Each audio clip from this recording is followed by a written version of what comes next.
I arrived in Finland in the middle of April, and my very first day in the country, our plane arrived later in that night, and so we got to our mission president's house, and the mission president's wife fixed us a meal, and then we had interviews with our mission president so that he could get to know us and get to know where the Spirit wanted to send us.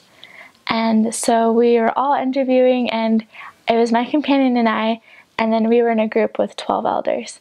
And so we were all just waiting for our interviews, and there's a piano there, so I was playing the piano since I like to play the piano. And after that next day, we got to see all the trainers, and it was so exciting to think that, oh my word, these people I'm going to be spending the next month, a couple months with, that I'm going to be able to learn from them and learn from their experiences. And we almost revered them as these heroes of sorts because they were our trainers. And the first week, that's what it felt like. I felt like I was in a dream. And just being in Finland, and I never even imagined myself going to Finland before. And so just walking around the streets and seeing the signs, seeing the people, seeing just everything around me, I felt like I was walking in a dream. And then hearing a language that I had never even heard before, I felt that I just didn't know what to do. I was so excited, and I was just excited to go out there and make new friends and just have a wonderful adventure. Living in Finland is really fun. It's a very modern country, so anything that you can find here in the stores in the States, you can pretty much find in Finland. Sometimes even better quality in Finland. It just depends. So they have toothpaste, they have toothbrushes, they have any type of medical needs that you need, they have medicine there. If there's certain things that you prefer in the States, then take it with you. Like if you like facial wash or toothpaste. I prefer American toothpaste than Finnish toothpaste, but the Finnish toothpaste isn't bad. It still does the job. But Finnish living is relatively the same as here in the States. So in Finland, you will have your own apartment, and it is so nice. All the apartments are so nice. We felt like we were spoiled that they were so nice. And they have their own kitchen. You get to make your own food if you don't have a whole lot of DAs. There are a lot of members who love feeding the missionaries. So typically in a week, we would have anywhere from 3 to 6 or 7 dinner appointments. And sometimes we had one every single day. Some weeks we had maybe just 1 or 2. But every week you will have at least 1 dinner appointment. And because the members just love you. And whenever you go over to a Finn's house, it's kind of cultural that they will give you something to eat. Whether it's a meal or whether it's just a snack, they will give you something. And so you never go hungry, and rather you end up being very full most of the time. But living conditions, you have a wonderful apartment with your wonderful companion, and it's so fun being with a companion. Just even though you're with the same person 24/7, it's really fun. You get to know them. They become your second self almost. They're your best friend, and you get to learn and grow from them, because they will point out things that will maybe be hard for you to recognize in yourself, but you'll be able to take it and see how you can learn from it. And those are some of the sweetest experiences that I've had, is finding those little things that maybe are keeping me from becoming the best self I can be. And sometimes it's really hard to recognize those things in ourselves. But when you're with a companion, they help you in so many different ways. They say things that maybe you can't see. And they're so fun. I remember some of my favorite experiences with my companions. We would skip down a road singing hymns at the top of our lungs when no one was on the street to hear us. Or with one of my companions, during Christmas time, we would go to the center of the city and we would sing Christmas hymns and Christmas songs. And people loved it. It was so much fun. Another time we would just go and do service for people, and you and your companion get to experience life at the fullest. It's all of what you make of it. And so if it comes when a time when you feel like you really have a hard companion, think of what you can learn from them, and it changes the entire experiences that you have. The Finnish food is kind of like the Finnish people. Finnish people are very simple in what they do. And their food is pretty simple and pretty basic, meaning they like to eat potatoes and different types of meat and sauce over potatoes and things like that. They're generally pretty healthy eaters, meaning they do eat lots of vegetables and things. But for the most part, their food is pretty simple. The biggest thing that I really liked about Finnish food and Finnish cuisine is their pastries called pulla. And it's a Finnish type of sweet roll. And there's actually different versions of pulla. And some have cream cheese in the middle, some have fruit inside, some have raisins and nuts inside. But they're all so delicious. You just have to limit how much you eat. But pulla is really good. And they also have they look like little rice cakes. They're called riisipiirakka. And it's basically a rye bread type of shell. And then you have a rice porridge inside. Sometimes there'll be rice, sometimes there'll be potatoes, and sometimes it'll be sweet potatoes. But it's with the rye bread, and then you bake it. And you can put butter or egg or cucumber or ham on top. And it's like a little sandwich. And it's really good. It's a really good meal when you're in a hurry. And those are some of my favorite things about Finnish food. But it's pretty basic and simple, which for me I really liked and enjoyed. That I wasn't expected to see these fancy meals or go to make these fancy meals. That it's pretty basic. So when I first got my call to Finland, everyone told me two things. One, that the language was really hard, and two, that it was going to be really cold and snowy all the time. Well, when I went to Finland, all the snow was melted, and I was just getting in there when it was springtime. And then summer came, and summer is the most beautiful time in Finland. For one, it's green. Everything is so green, and most of Finland is forest. And so you will walk through forests on your way to members' houses, on your way to lessons. Even if you're in downtown Helsinki, there's forests. And that was my favorite thing in the summertime. It's just walking through the city and through the town, because you will walk through all of these beautiful wooded areas, and lakes and streams and rivers just pop out of nowhere. You're literally walking through a magic fairyland, I felt like. And if you've ever seen the movie Lord of the Rings, picture an elf forest, and that's Finland. And one thing that really surprised me was in the summertime, there's bushes that just surround the forest path that are loaded with blueberries and raspberries and strawberries, and they just grow there.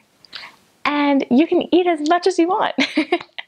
And so my companions and I, we would literally just take a couple minutes in our walks to wherever we were going, and we would pick berries and just eat them as little snacks. And it was so much fun. Another thing that really surprised me about Finland is their love of mushrooms. Finns love mushrooms. Not all Finns, but a lot of them. And when I left, I don't really like mushrooms, but I like Finnish mushrooms. And they make delicious casseroles and different meals with mushrooms that they pick themselves.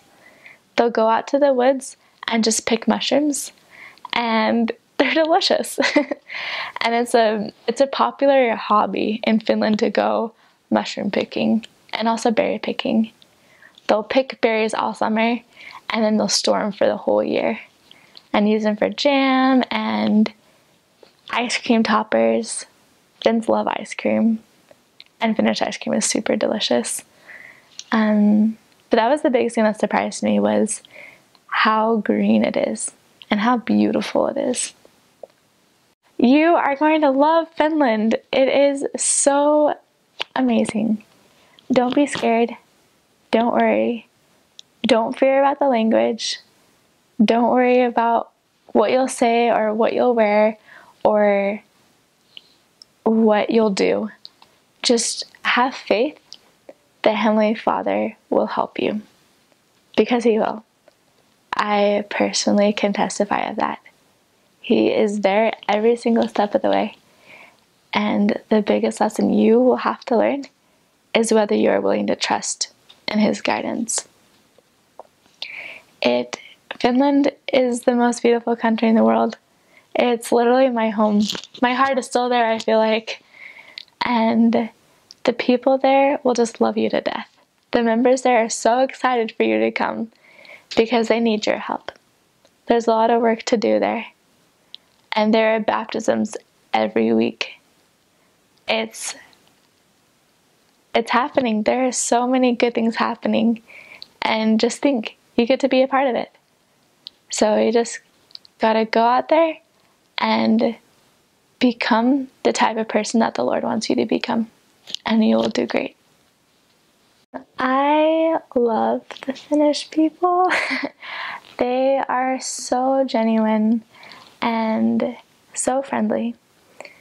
At first, they might seem hard to get across because with their culture, they have a type of outer shell in the sense that they aren't like us Americans where we will just go up and talk to anyone and everyone about anything. And in Finland, they more stay to themselves.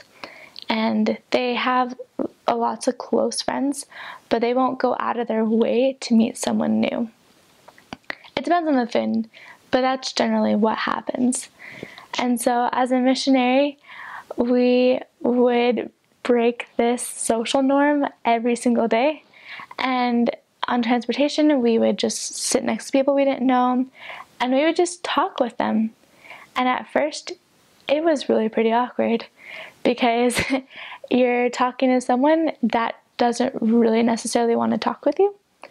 But once you just get them going and ask simple questions such as why they like their job, what they're studying if they're in school, what they like to do, simple questions to get to know them, and they start to open up, then as they open up and you open up about yourself and you tell your own experiences about your family or why you love Finland, then you'll be able to make a connection with them and you will become really good friends.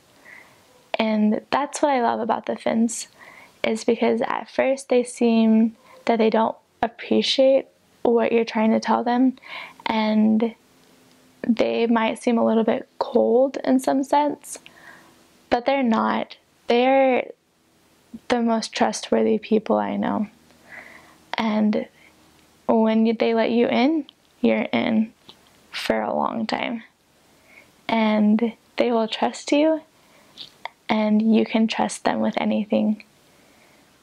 And so that's one of the main reasons why I love the Finns, is just because they're so trustworthy and loyal. Another reason is they love to help people. I remember on my mission, we would get lost so many times because just maps in general, sometimes we just didn't know which street we were supposed to take or what was going on. And people that we didn't know, random people, sometimes they would be running. Sometimes they would just be walking on the street. Sometimes they would be on bikes. They would stop and they would ask if we needed help. And in America, not a lot of people do that. We kind of just go our own way. But in Finns, they're really observant people. And they notice if someone needs help.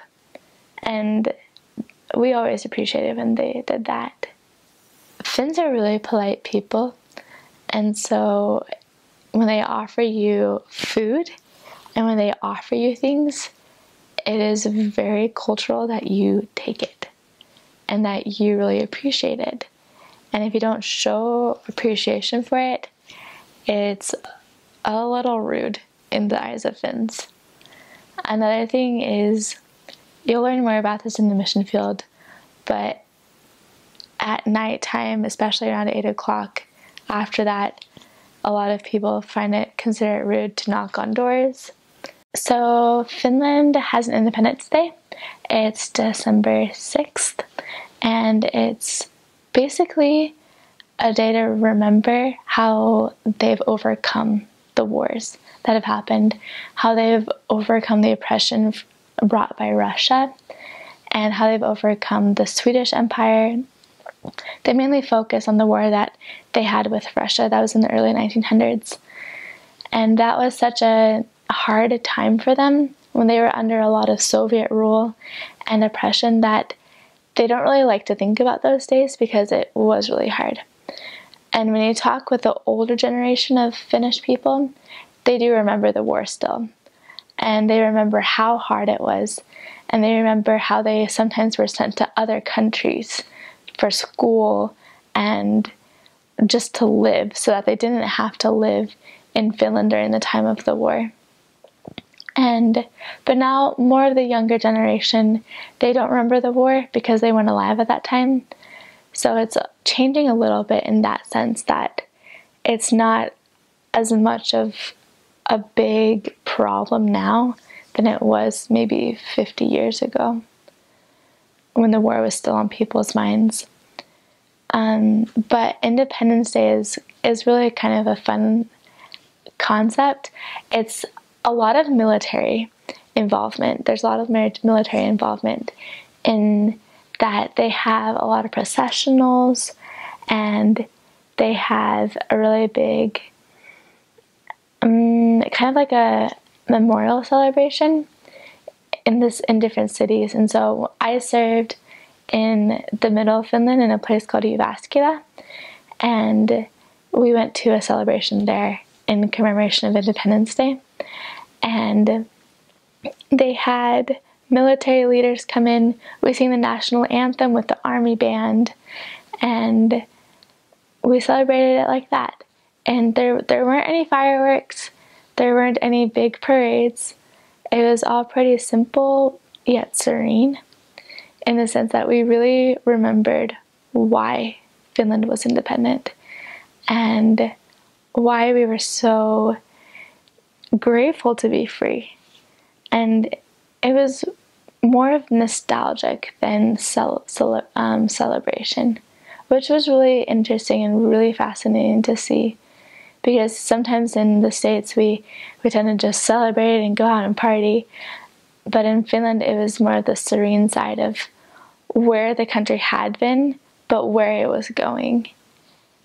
And they televised different military events, and they had a huge military showcase in another city in Finland that was televised all over the nation. And I only know that because we went to a member's house for dinner and they were watching it, and they had us come see the armed to rifle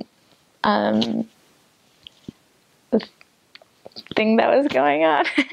But it was really cool to see that. They have one of their biggest holidays, besides the traditional Christmas and Easter, is in the very middle of the summer. It's the summer solstice, and it's called, in English, it's Midsummer's Eve. In Finnish, it's Juhannusaatto and Juhannus. And that is when the entire day is full of light. The sun doesn't set, and they love light. The Finns love summer because it's light all day. In the wintertime, it's hard because it's dark all the time. And when there's dark all around you, sometimes you get sad and depressed. But when there's light all around you, you're really happy. And so that's why the Finns love summer. And so this one day is a huge celebration. Businesses close, stores close, everyone just goes out to their summer cottages and has bonfires and has parties, and they stay up all night long while we missionaries are sleeping. And they just have so much fun staying up and enjoying the sunlight. And it's really fun to just see them because they're so different in the summertime, personality-wise, than in the wintertime, because there's so much more light and happiness and joy in the summertime. And so that was one of my favorite holidays to watch, just to see how the people changed. Another is Christmas. Christmas is a huge holiday in Finland. They take it really to heart, I think. The state church is the Lutheran church, and then also there's a lot of influence from the Russian Orthodox Church. And so it's funny because Christmas is a really big holiday, but Easter is also a really big holiday. And Christmas is mainly sponsored and put on by the Lutheran Church, and Easter is mostly sponsored and put on by the Russian Orthodox Church. But in the Christmas time, all the streets are lit up with lights, and they have wreaths everywhere. And for weeks during the Christmas season, the Lutheran churches will have different pageants and different celebrations of the story of Jesus, the birth story, the nativity scene. And they perform or they'll hold performances, and they will really take the story of the Christ child and make it into a grand experience for everyone to witness. And it's really ornate and just really well done. And everyone loves Christmas. And usually it's snowing outside, and so everyone's happy because it makes the darkness disappear for a little bit because the snow is so bright.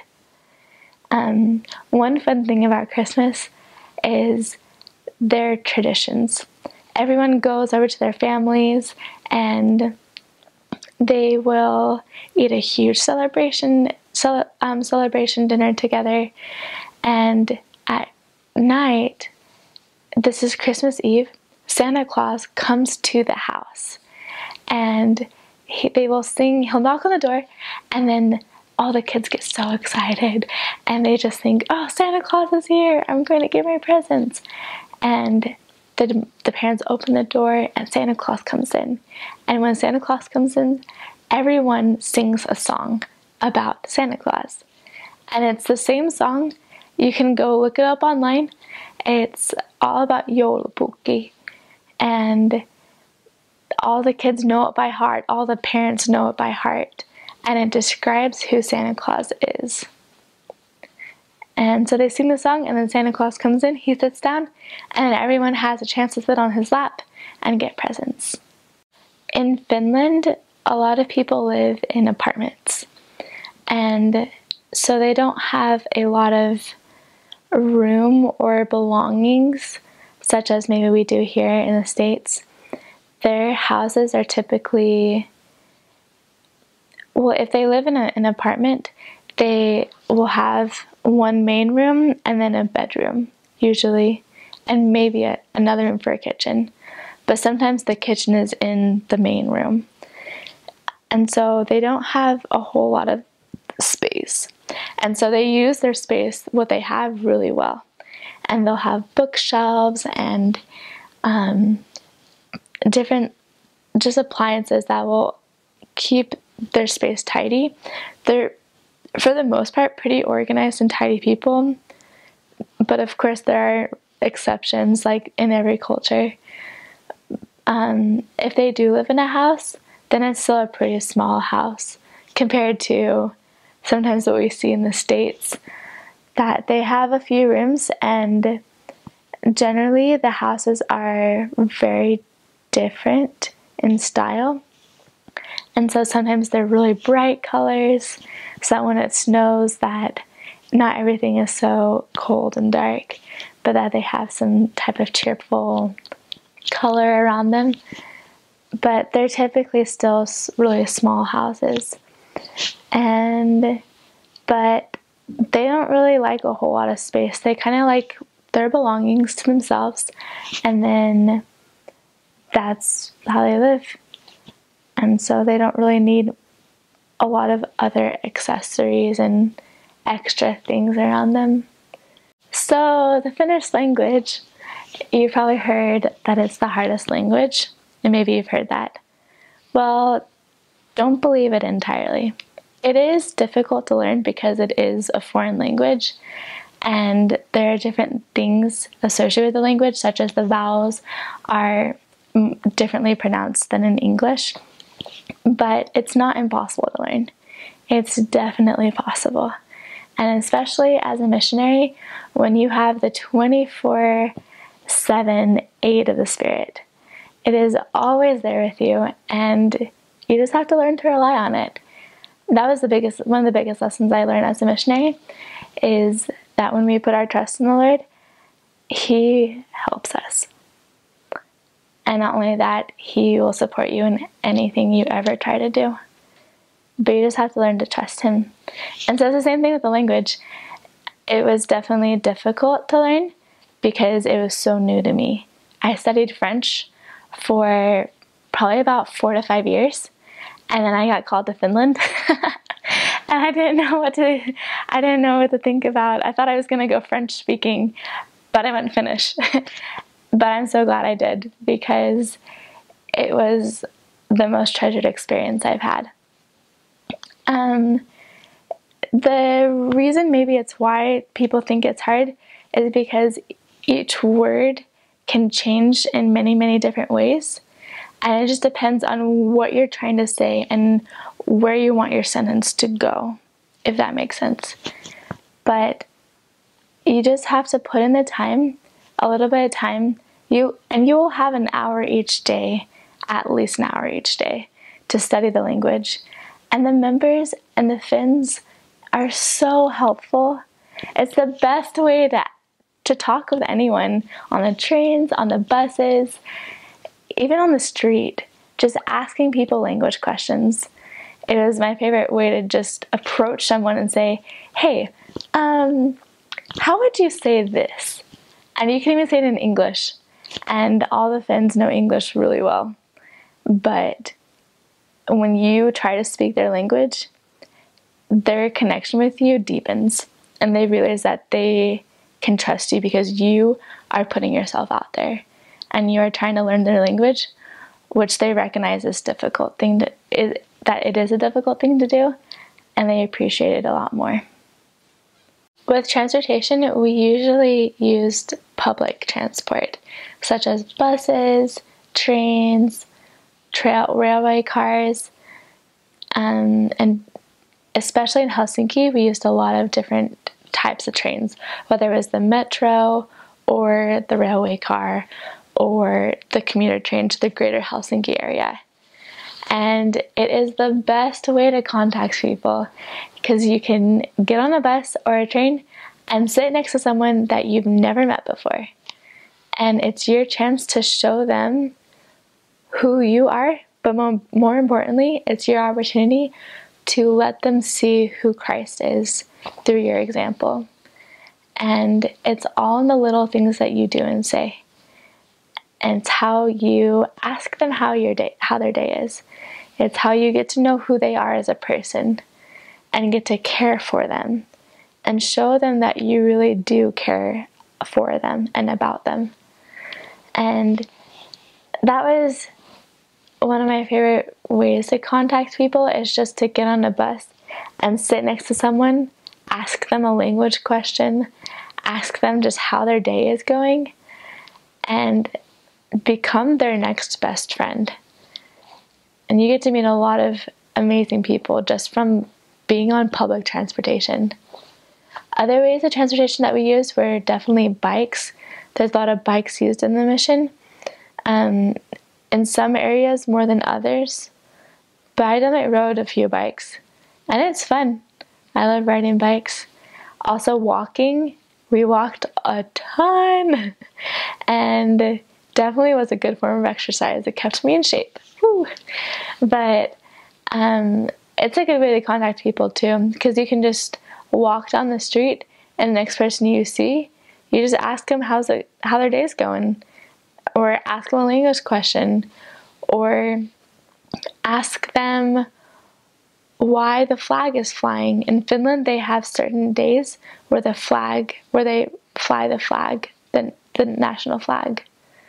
It's not every single day, and every day has a certain significance and importance of why the flag is up.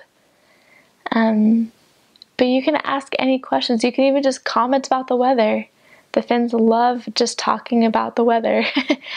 And it's fun just to get their opinion on it. And some other forms of transportation are cars. There's a couple cars used in the mission, but not very much. Tips for sisters serving in Finland: bring a winter coat, bring boots, bring most of your clothes with you. That was what I did, and it helped me so much. You can definitely wait till you get to the country and buy your coat and buy your boots there.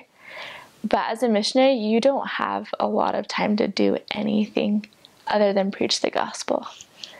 You do have your P-Day, but that time is so sacred, and that time goes by so fast. Sometimes it was our most stressful day because we tried to do so many things in our P-Day. And so trying to take the time out to go shopping for a coat and boots, it takes time. And so if you can get those things before you head out to Finland, you'll be so much more prepared. And the quality of cold climate gear in the States keeps you warm in Finland. It's relatively the same. And you can get really nice things in Finland too, but they tend to be a lot more expensive. And so it's technically cheaper here in the States, and it'll keep you as protected and warm in Finland than it would here. So that's one big thing I would highly suggest you do, is to get all your winter gear here before you go out. Another thing is medication and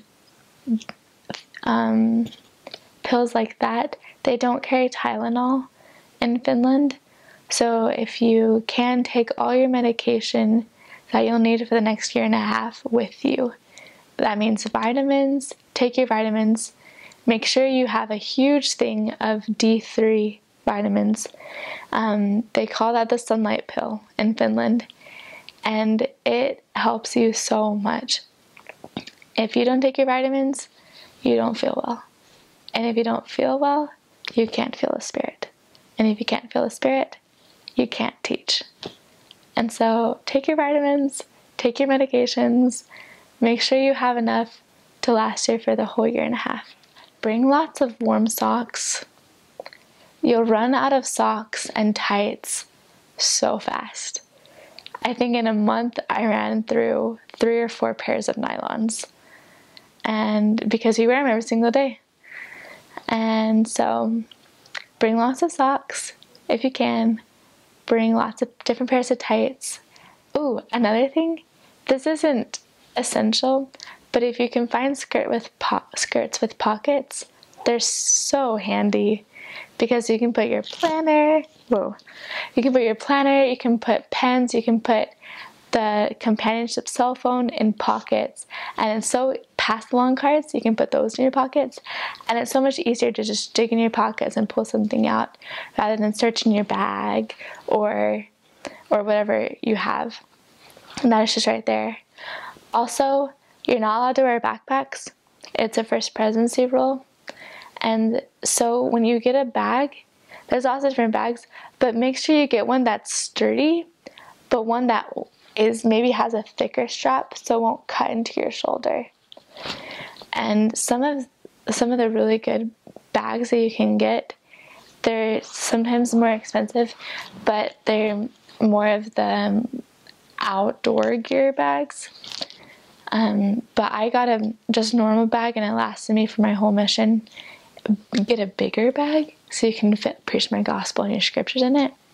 They're going to the stage now where they're moving into iPads and more technology, and so you won't have a whole lot to carry, but make sure you have a bag that you could put a lot of stuff in if need be.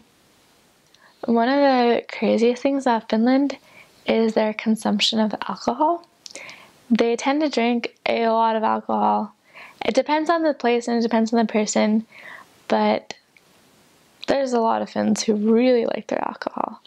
And so coming back from appointments later at night, especially on the weekends, Thursday, Friday, and Saturday, there tended to be a lot of drunk people, which made life more adventurous and more fun because you would just talk to someone and they would see your name badge and they would say, oh, you're in Jesus Christ, or you're with Jesus Christ.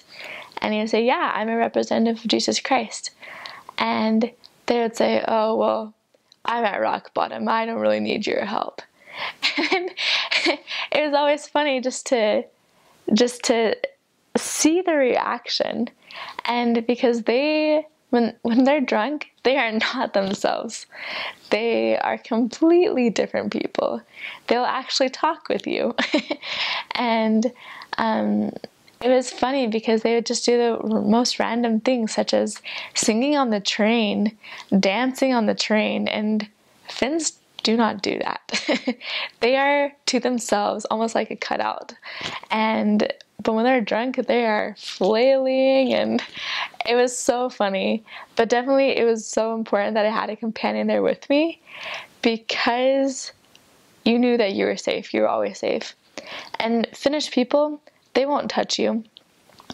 They might say something to you. They might gesture in some way if they're drunk, but they will never touch you, and you are completely safe. You will never need to fear or think in a negative way or anything about people coming in attacking you, because that will never happen in Finland. But definitely seeing the people who had drinking a lot of alcohol, that was really funny to see because they were completely different people. I was so excited. I mean, so I'm jumping back to the pre-mission real quick. I obviously knew nothing about Finland before I went. Besides, I did watch the Olympics and knew they were good at cross-country skiing and hockey. That was about it. Otherwise, I didn't know anything about Finland. And so I was so anxious and excited to get to Finland. Obviously, it's a super long flight there, and it's just very exciting just to talk to everybody. You're just so excited to preach the gospel and speak in our language. And that's something that as a missionary you want to keep up the whole entire time, of course. But yeah, first day, I remember getting there, you fly into Helsinki. I mean, obviously, it's just a big blur because you don't know what's going on. You can't read any signs, and people are speaking a strange language. But besides that, you just go to the Maestrit, get everything set away and squared away, and they take care of you. The mission knows exactly what you need, and you're going to be there and then meet the missionaries that are leaving, missionaries that are going to be training you, have meetings, learn about some of the things that are what's unique to Finland, and you'll be trained on all that your first 2 days, and then you'll be set off to your city, wherever that may be, with your new companion. And so, but it was very exciting and exhilarating. And so, but yeah, as far as Finland goes, it's it's a gorgeous place, and so very safe too. First off, when I received my mission call, suddenly there's people in my life. One of my relatives, I had no idea went to Finland. You just find, obviously when you get a mission call, you find out other people had gone there you'd never heard of or really knew very well. And one thing that I was constantly told was that missionary work is hard in Finland, that it's a hard language, it's cold, and that you probably aren't going to find anyone that wants to, keep the commandments and follow Heavenly Father Jesus Christ, plan to be baptized. And so that was, for some people on my mission specifically, that was something like people have these expectations already set for them. And as a new missionary, you want to break those expectations, and you want to, that there's people out there that are going to accept the gospel. But I'm sure, you receiving your mission call probably, maybe you've had some people say that it's hard work, and probably people have said you're not going to baptize anybody or find anyone that's interested. And so I can tell you right now that's not true. That's not true at all. Specifically in the Finnish mission, the missionaries, I honestly don't know any disobedient missionaries. It is very obedient, very loving, very extremely. I know all missions are like this. I have only served in one mission, but all I know is that the Spirit is so strong and the love for the people is so great. Specifically with my mission president, President Rawlings, is not there anymore. I think it's President Watson. I can't remember the name of the individual, but he just got there this summer. But the languages that we were speaking in Finland is obviously the first language that we learn is a language of the Spirit, and the second language is the language of love, and the third language is the Finnish language. Those are the only languages we speak in Finland, is what we're taught. And so it's as missionaries have immersed ourselves in that attitude of knowing that we're here to help other people, and we're here to not only spread the word but help people incorporate into their lives. We find hundreds of people that are just prepared and ready to receive the gospel. And sometimes it's harder because Finns might be a little stuck in their ways or antisocial or something, but through the Spirit you're able to open that up to them. And so you will find many people as long as you are doing those things, as long as you are speaking with the Spirit, instead of just speaking the language, which you will learn. For mission, I had people tell me all the time, and I came to the mission field, and they're totally not that at all. You find many individuals that are just wanting the gospel so bad, and others individuals that aren't wanting it, but end up finding out it's something they need and want, and then they accept it. But as far as statistics, right, those kind of things, like in Finland, there's about 5,000 members of the church. It has a very high activity rate compared to other parts of the world. Finns are very dedicated, honest, trustworthy, and when they make a commitment, they stick to it. And so it's just very strong wards and branches. Currently, there are 2 stakes. It's the Helsinki stake and the Tampere stake. And then there are 3 districts. There's a mission district and then 2 other districts, which in each have 3 branches. And so, but it's spread out through the whole entire country because your mission is going to be the entire country of Finland.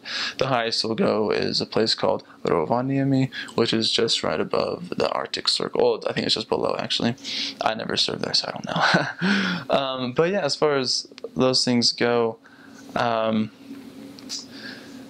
the members are very strong, very willing to work with you, and they do have struggles. Like Finns in general are just to themselves, and that's why we don't really know. Like as Americans, we know a lot about Swedes, and they got was it from Sesame Street, like the Swedish Chef, like, or like, I don't know, those kind of things that you've heard of Swedish Fish, you know what Norway, but people don't really know about Finland, because it's just like, it's one of those places that they just like really keep to themselves. And so that's just this personality wise, you need to break that barrier with individuals in a very comfortable way, and through the Spirit, that is a perfect way to do it. And so when you break that barrier, like, Finnish members are just amazing, and they want to help and like do the work of the Lord, and they love helping the missionaries. And so you'll have a lot of things to be doing, a lot of work, and a lot of barriers to be breaking down. And so, but yeah, I think as far as it goes, and the work there, it's just it's amazing. And so, and I love it. I love it so much. And so I hope to go back there again.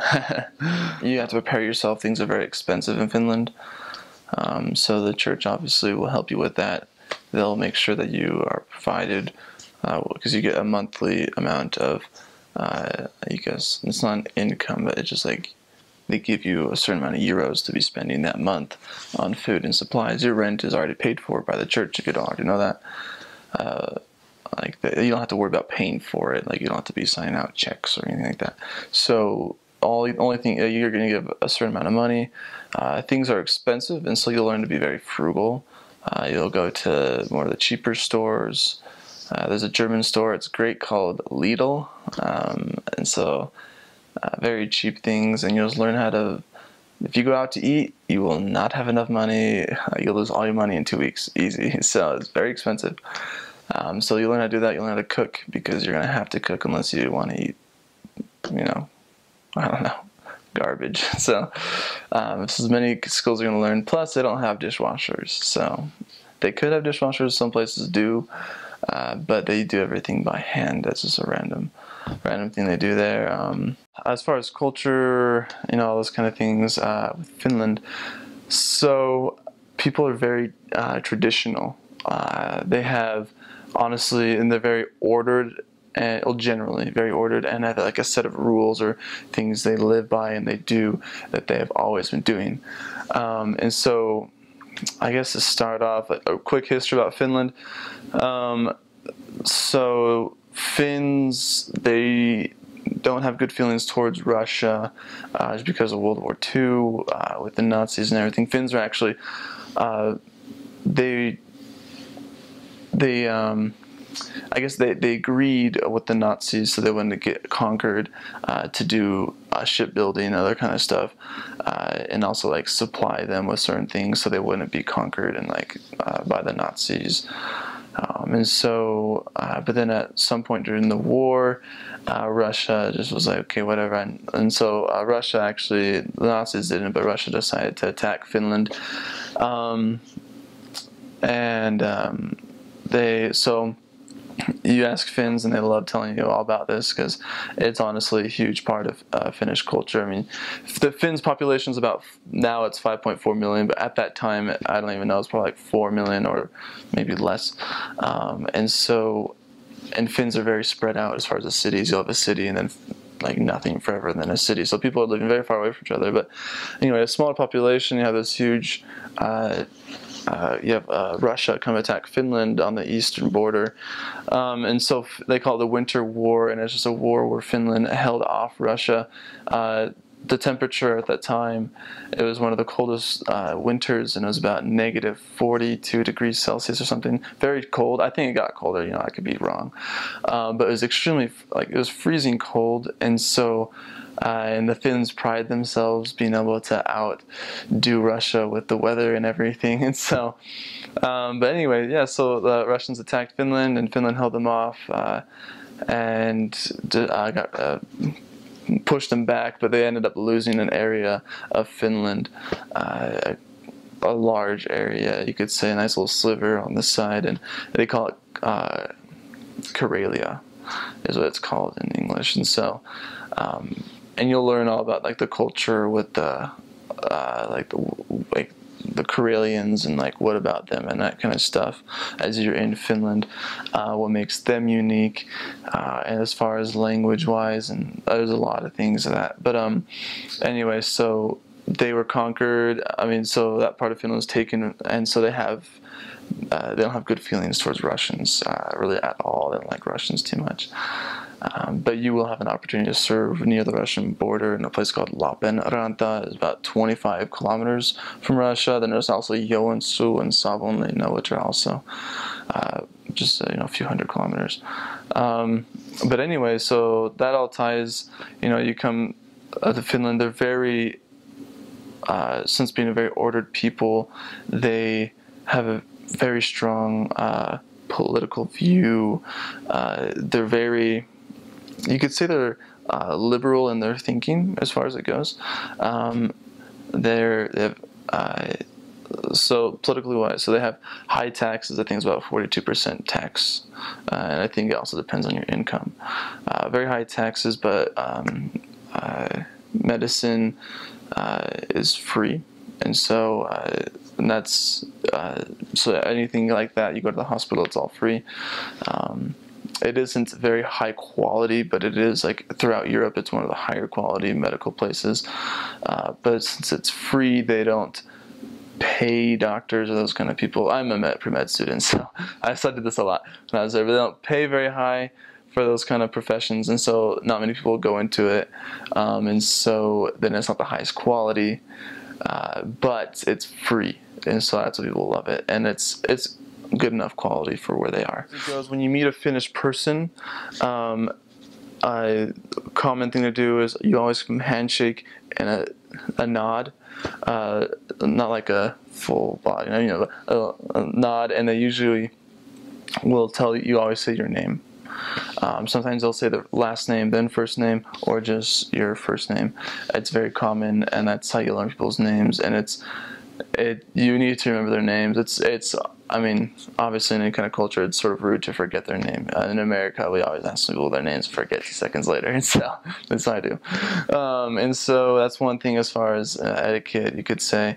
One random thing about eating, they have, if you watch them as you're eating, they won't tell you to do this as missionaries, because they understand, like, you are not from their culture, so they will not expect you to do anything like this. But as you're eating the food, fork in the left hand, knife in the right, and you keep it like that the whole time.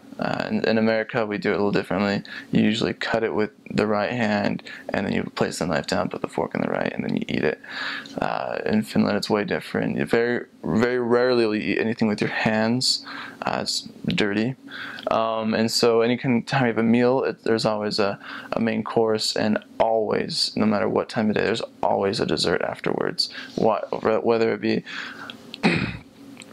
it be a fruit bowl or some sort of ice cream, they will always provide a dessert. If there's 5 or more people, though, at the table, you need to wait to eat a dessert. You gotta wait to eat it until everyone receives their serving, and then you can pick up your spoon and start eating. If there's less than 5 people, you can feel free to eat whenever you want.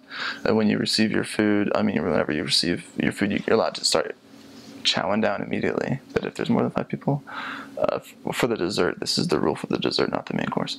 But when there's more than 5 people, then you need to be waiting. And so you'll notice the kids are very well educated with etiquette, because when they get their dessert, they're sitting there waiting for everyone else to get it, and you gotta do the same thing. Because, they're not gonna tell you to do it, but you need to do it. Finns are too nice to tell you to do it, but they will love to see that you understand their culture by doing that. Traditions. Some more things: when you walk into someone's home, you will always take your shoes off, no matter what. They don't have carpets; they all have hardwood floors. But if you wear your shoes inside the home, it's very disrespectful. And so you want to make sure. So that's one thing as far as getting shoes. What I had, you want to make sure your shoes are easy to untie. Are not difficult, so I ended up getting zip-on boots, because you go into the home, zip them off, you take everything off, you put it on the racks and everything, and they're very nice. They'll come take it off for you or help you, assist you, and that kind of stuff. But you want to make sure you're on top of that, and you don't be disrespectful, because they will not tell you you're being disrespectful, and Finns are too nice to do that. And so you take off your shoes, take off your clothing, like your outer clothing, not your clothing. Holidays, Christmas is the biggest thing in Finland. There's 3 days of Christmas. There's Christmas Eve, Christmas Day, and then the day after Christmas. And so they're all holidays. They open their presents the evening of Christmas Eve. There's no shops open. They love Christmas. Santa Claus, like, you don't know that. I mean, I didn't know this growing up in America, but Santa Claus lives in Finland. I don't know if you knew that, but he lives in the North Pole, the Arctic Circle. There's Santa's village. It's an actual village you can visit if you're up in the north. If you're up in the North Zone, they call it the North Zone, then you might have an opportunity to have a zone conference up at Santa's village. I never got to go there, but I saw many pictures and it was beautiful.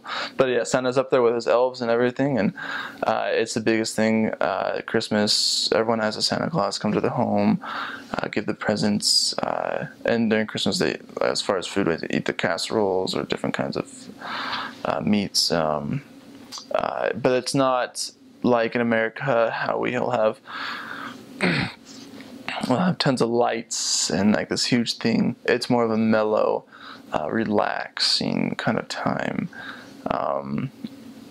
Everyone will go to church on Christmas Day, and then as far as like the Lutheran, about 86% is Lutheran, and so they'll go to church on Christmas Day. And so it's just, they're like, Christmas songs are slow, and they could be seen from Americans as being boring, and so they will adopt a lot of American culture into their Christmas because they want to spunk it up a little, because it's a little sorry, it's a little dull in their minds sometimes, and the newer generations think so. But then they have other, like, like the summer solstice, because during the summer, the sun will like never go down depending where you're living, and so they'll have I think it was June 26th is the summer solstice or something. They'll have big parties and that kind of stuff. They have Vappupäivä, which is like I think it's Independence Day. Oh, it's not Independence Day, it's a Freedom Day or something. And just many days where, I mean, you got to be careful because there's a lot of drinking and that kind of stuff. So your mission president will not allow you to be going out during those days. How you could look it up, it's the #1 place for mothers in particular, and that's because so first off, they have a very high appreciation for women in Finland, and they have, I mean, there's no like discrimination really. I think the current president is actually a woman right now, and so, or like the last president was, I can't remember, but they had a woman president recently, and so, but yeah, so it's a very safe place because they have such a small amount of crime. It is like that. People are so honest and trustworthy. You leave your bike out unlocked for days and no one will take it. Like if you lose a scarf or something, or like a glove or a nice hat or anything, people will hang it up on a tree near where they found it on the ground instead of taking it. So people like are very honest, and they just don't like they're just very loving in that kind of way. And so it's such a very safe place. You don't have to worry about anything except for like being cold. Like besides that, it's just like there's no crazy bugs. Like you'll have mosquitoes during the winter time. During the summertime. And honestly, there's nothing else to really worry about. And so, but yeah, it's just a very safe place. Very clean, extremely clean. You'll learn how to recycle like crazy. Yeah, it's just, there's nothing to worry about in Finland as far as it goes. If you have any worries, there's nothing to worry about. I mean, it's cold, but that's not even that big of a problem. Like, you get over cold pretty easily. But yeah, there's no, like, I mean, you might go to places in the world where you're worried about being out late and someone's gonna rob you or something, but you don't have to worry about that in Finland. No one's ever gonna do that. I mean, maybe you might have like a drunk guy that's a little scary on the street, but that's about it. So, but that's pretty safe for that. Finnish food, it's honestly, it's very good. I'm sure everyone says about that. Wherever they're serving the food is delicious. So Finnish food, so there's a lot of dairy. So people love milk, and it's the best milk you'll ever have. A wide variety of cheeses of all sorts, and so you have tons of cheeses. You also have just huge dairy, like tons of yogurts, everything. It's just delicious. At the same time, a lot of food is many different soups with like hot dogs or sausages, I guess is a translated word. It's called a makara. But anyway, pretty much it's just the basic potatoes, meat, kind of brown sauces and all this kind of stuff. There's spices. They don't use any spices. I mean, nothing spicy. They will use like for Christmas dishes and that kind of stuff. For instance, the name like some basic foods you might be eating every day. If you visit a member's home, very common thing is naki keito, which is just it's like basically it's like a sausage soup. Very common. It's just very great stuff they make. It's just everything's homemade and very few processed goods. And so, for instance, if you're buying fruit or vegetables, you need to eat them quickly because they don't last long, because they're very fresh and very delicious. And at the same time, they're not processed or any they don't have like any additives, and so they will not be last. They don't have a long shelf life. And at the same time, the bakery goods are delicious. I'm sure if we had, they're pretty fattening, I'm sure, but very good bakery goods. All sorts of delicious bread like pulla, which we don't have in America. It's a rich, thick bread. Very good, though very common. You'll have very often. Other things we'll be eating all the time are a wide variety of berries. Because it's a swampy kind of place. Not like swampy, dirty, just a lot of lakes, no mountains. And so because of all the lakes, it's very moist and it rains a lot. And so they have, you'll ride your bike down paths all the time and you'll find just strawberries, raspberries, blueberries just growing out all over the place. And so you'll have many wide varieties of jams, and that's honestly one of the big things is you'll have jam with your meat, with a lot of things, and so it's delicious. I love it. I love jam. At the same time, very common thing you'll have for lunch almost every day is probably open-ended sandwiches, which is just like it's a slice of you call it ruisleipä, which is just rye bread. They don't have white bread. They rarely really use white bread. It's very healthy, whole wheat, or it's rye bread. And you'll just have, with your meat on there, with your cheese. Of course, you're going to put the butter on. They love their butter. And it's very plain food, but it's very good because it's just so fresh and everything's homemade. And then a few random foods. I'm sure you might have heard of it. Mammi is something they eat during Easter, which is just, you could say, blended rye bread, and they turn it into it almost looks like they put it onto like a platter, almost like a little pan or something, and they cook it. It doesn't taste good. They don't even like how it tastes, but they put a lot of cream with it. It's just a tradition. They eat it.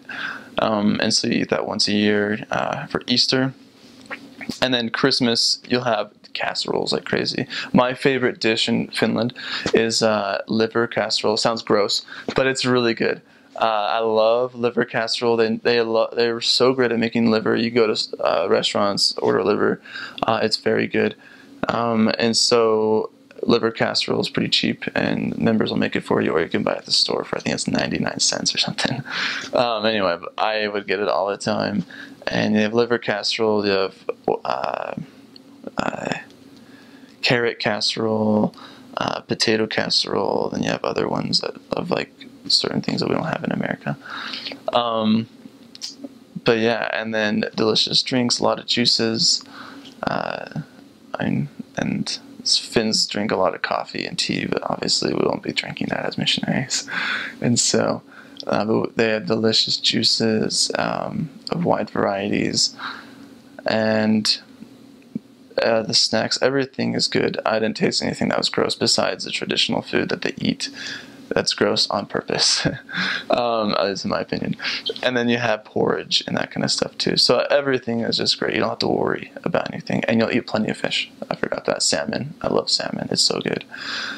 Salmon, halibut, and some other fish dishes. No sushi. I didn't really have any sushi. They don't, in missionaries, we don't eat sushi anyway. So anyway, but yeah, food's good there.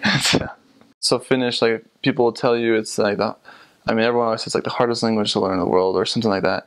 And so, but it is one of the harder, like I think it's top 5 if you look on the internet or something. It is a very difficult language. It's not too difficult as far as reading. Pronunciation, like pronouncing it perfectly is difficult, but what makes it hard is the grammar. And so it's very,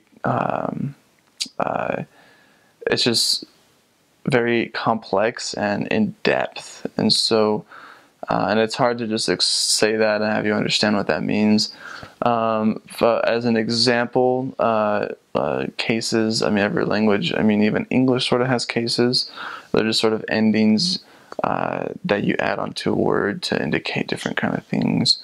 And so for instance, Finnish will have a word like the word mäki, which is the word for hill. And so mäki, and then what happens is you change the word to a stem, which we don't have in English.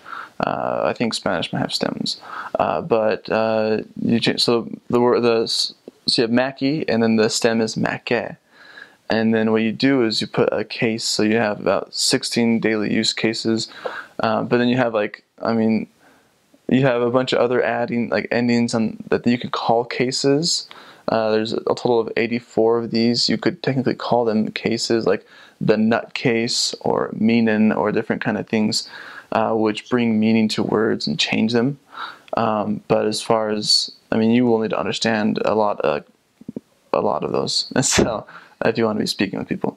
And so that's why I make it difficult, because the beginning of a word will sound the same, but then the ending of the word is what really the meaning of everything comes from. For instance, the word mäki, you have the stem mäke, and then if you want to say you're going to the hill, it's mäle. And so that means, that's one word, just means to the hill. If you want to come from the inside of the hill, like you're coming out of the hill, it's mästä. If you want to come from the top of the hill, it's mältä. And there's other, you go on forever about it, but so it's very complex and ordered, and that sort of reflects on the culture of the people. They're very complex and ordered people. And so, but so as far as Finland goes, their culture, so Finnish culture sort of stems from a West and Eastern kind of thing. And so from the West, you have a lot of influences from Sweden, and there are some American influences and all that kind of stuff. And also, you should look at the people. You have a lot of people with blonde hair and blue eyes. But from the eastern part, you'll have from northern Russia. They call them the Sami, you might call them Eskimo, or those kind of people up there. They're not really too sure where Finns really come from, but from the eastern side, they'll have more of a brown hair, brown eyes kind of thing, and it sort of mixes. And so Finnish people, you'll see blonde hair, blue eyes. You'll see brown hair and those kind of mixtures. Women are usually shorter. Men are usually, average height of a male, as you see in America, probably about 5'10". And the women are generally shorter. And so, but you'll get these, so throughout time you got this mix, and now you have this random language that no one really knows where it came from. It is a Finno-Ugric language, which is like a Finnish-Hungarian kind of mixture. No one really even knows where it comes from, to be honest. So that's why it's so complex, and it has no relation to any language except for Estonian, which they don't even know where that comes from either. So anyway, but as far as it goes, so you'll have, from the east you'll have dialects called Savo, and so Savo is just a dialect they'll use different words, or they'll speak things a little differently, and it's hard as a missionary to really catch on to that it's different. You'll just be like, they're speaking Finnish, but like I don't know what they're saying, and that's what sort of will happen if people that are speaking Savo, which is a dialect of Finnish, which you actually aren't taught as missionaries. You just learn what we call like the middle, like it's called Keski-Suomi, the middle Finland, like Finnish, which is just like literature Finnish, and so that's what you're taught as Finnish missionaries. And you're taught to not learn those dialects. In essence, you're taught to, you want to understand them, you want to speak proper Finnish. And so, but on the west side, you get Turku. You get like some like the Western influences. You'll speak a lot of like, you'll have Swedish come into the Finnish language, and so then you have like places like Rauma and other places where they have like crazy dialects you cannot even really understand someone that's speaking that kind of dialect.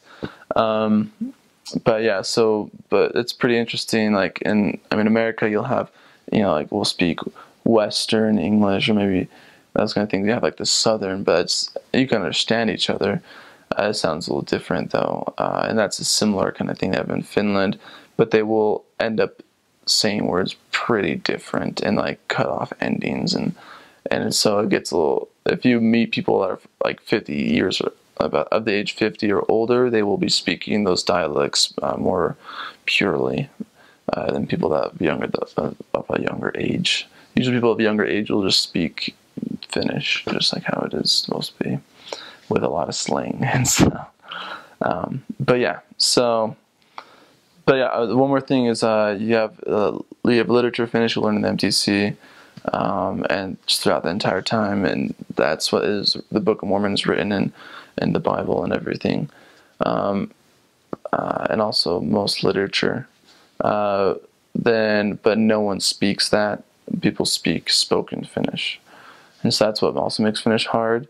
Is what you're learning is not necessarily what is spoken. And so it is the same language. It's not like a different language. It's just a chopped language. For instance, the word for I is mina, but the word for I in the spoken is ma. And so they just sort of cut everything. Like you say you like something, like mina tykkään tästä, you say tykkään tästä. And it's like, it's just a lot shorter. And so you won't catch that when you first get to Finland, but when you learn, you'll be like, okay, wait, they're saying I like that, but they're not really speaking it like how they should, but it's normal for them. And so that's why it's hard. One reason why it's hard. But yeah, so you get all those culture mixes and dialects. When you get transferred to other cities, you'll be like, wait, I can't understand very well anymore. And then you got to learn that dialect, or like understand this. Some people are going to say different like common words, and they'll mix them up a little different, make it different, and you got to learn that. And so that's what makes Finnish very difficult. Is the dialects are actually they're very geographical and very specific, and so but you'll understand when you get there. So. As far as going to Finland, obviously, if you look in the packet, there's a lot of things about clothing, because it's winter, it's very cold. As far as in Finland, it's pretty much cold about 6 to 8 months out of the year, like not just like sort of cold, it's really cold. So, but the fact is, for me personally, you don't really need to be bringing any heavy jacket to Finland, because they're very expensive. If you go to Finland, missionaries leave their jackets there all the time, and so you're going to have apartments that are full of jackets, everything you need. Almost all your winter wear will be there. Only thing I would recommend bringing is a light jacket for when you get there until you settle down, and then you can purchase whatever you need there. Otherwise, it's a waste of space, and pretty much anything that's heavy duty, you don't need it. Like anything like they have like people will sell like crazy boots or spikes or something because it's icy. Don't buy that. It's a waste of money. You don't need that. It's just, if you really need it, you'll find out when you're there. But I wouldn't waste any kind of like this kind of stuff on it. My mother personally was worried about that kind of stuff, and so that's why you don't really need anything like that. Just like basic winter wear, gloves, hat, scarf. and then just a light jacket. And when you get there, you can get any heavy duty stuff that you'll need. And also with thermals is one other thing is you I would say purchase a pair of thermals, like 2 pairs of thermals for your pants, and then shirt, kind of thermal wear.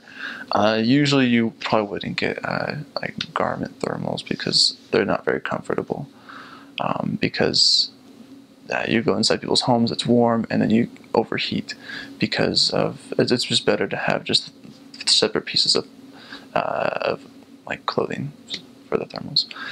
But yeah, with any mission call, it's obviously a huge opportunity. One thing that I learned on my mission, and I'm still learning now, is that serving a mission is not a sacrifice. It's a opportunity to be blessed. It's not that, oh no, I'm going to put this off for 2 years, or it's not that I'm worried this is going to happen, or whatever you might be thinking, but it's just an opportunity. It's like as if someone in front of you said, like, just wanted to give you the best gift in the world, and you were thinking it was a sacrifice to put forth your hand to take it. A mission is you are just given this blessing, and all you got to do is just prepare and go to receive your blessing. And the blessing is one that you've never had or experienced before. Maybe you have, but personally I hadn't before my mission, and it was just something I'd never expected. Being able to go out there and, in essence, allow the Lord to shape my life to become a different individual, to develop skills that I didn't know I had, or talents I didn't know I had, that were able to come out as a missionary. Being able to not only work hard and persevere, but to learn how to understand the Spirit and understand when Heavenly Father is speaking to me. One thing that I would advise you is learn how to pray. It's sometimes something looked on like it's a little thing, but if you really think about it, it's extremely unique that Heavenly Father has allowed us to communicate with Him. That He, with His plan of salvation to come onto earth, that He was allowing us to be able to communicate with Him. And it's something that you need to be doing always. And it sort of sounds weird that I'm going to be praying always. While you're a missionary, you're going to be walking, you're going to be always praying in your mind. You're going to be always praying as you're sitting with your companion, like Heavenly Father, please help that we can do this. Please bless that we can bring the Spirit to Him, that He can feel this, that she can know that this is true, that she will know how to help her friend, or all these things you're going to be praying as you're walking, as you're talking. You're going to see tons of people in front of you. You're going to be like, who is the one you need to talk to right now? And you're always going to be praying, and you will know and not be afraid or nervous. This nervous feeling of going on a mission, if you have that feeling, anxiety, anxious, whatever it may be, any kind of bad feelings you have will go away as you learn how to pray always. And so I think that's the biggest thing I learned on my mission, is that Heavenly Father answers every prayer. Sometimes you might hear Heavenly Father just doesn't answer your prayer. He always answers your prayers. And that's something you will learn, that He's always answering your prayers in so many different ways. And so, as you're preparing to go, just prepare. That's something that I was working on. I was just preparing to go on a mission. And you won't actually know how to prepare to go on a mission until you're actually there. It's actually in the MTC. And I didn't really understand how to prepare. I don't have any older siblings that had gone. And so preparing was something I wasn't too sure of, but it starts with prayer. And so just start praying, and then put forth effort, and that will just start happening just by itself. You'll love it so much. And so, but yeah, I know you will love that. So I arrived in Finland. I think we flew out from the MTC on December 4th with the time change that made it December 5th by the time I arrived in country. in Finland, the winter is very dark and very cold. It's in December, there's only about 4 hours of daylight. It's way up far north. So when I got to Finland, I got there in the worst part of the year. The worst part of the year for Finland is late November and early December. When it's your darkest time of the year, you're headed into the darkest time of the year. It's cold, it might be snowing, but if it's not cold enough, it might just be sleeting and slush. It wasn't the happiest time of my mission when I arrived. But the summer in Finland is worth everything you go through in the winter. So if you're arriving in the summer, congratulations, got there in the best time, and you're in for it. If you arrive there in the winter, things will get better, I promise. But even in the winter, if you take care of yourself, you'll be fine. If you make sure that you're exercising, eating correctly, getting enough vitamin D is absolutely essential. When you don't have sun, you don't get as much vitamin D, and it really affects how you're able to, regulate your mood, right? So if you want to avoid the kind of the depression or the really low feelings of being in a dark, cold place, just take care of yourself, and you'll find that you'll be able to deal with it. And really, anything can be handled by a good pair of shoes and a good coat. So always have those when you're in Finland.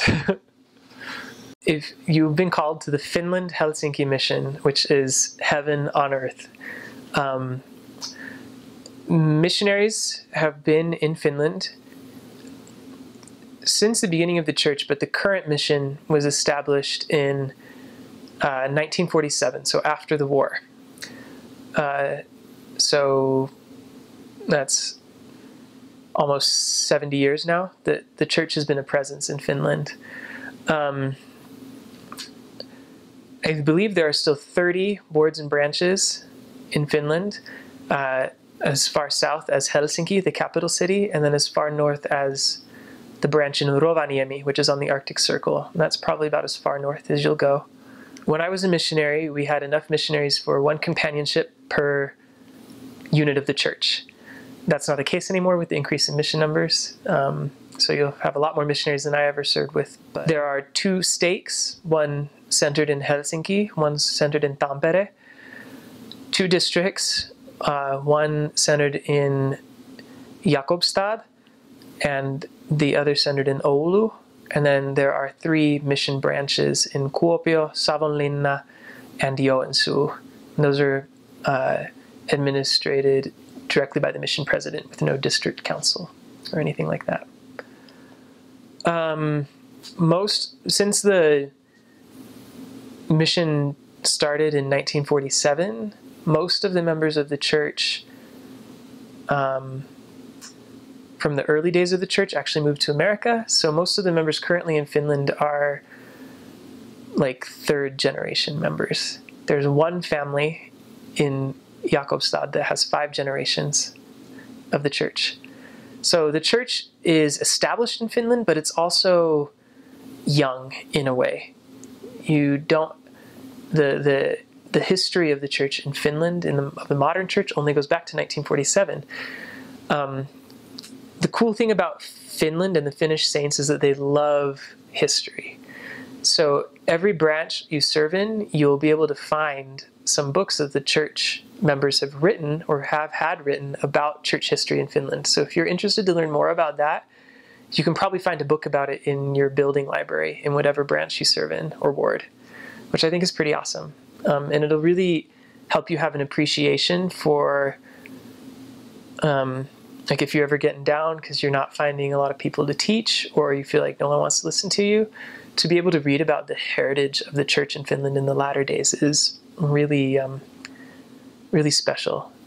The Finnish people have a really great spiritual heritage that they don't always live up to nowadays, but they still have it. And so, I don't know, learning about the history of the church in Finland really helped me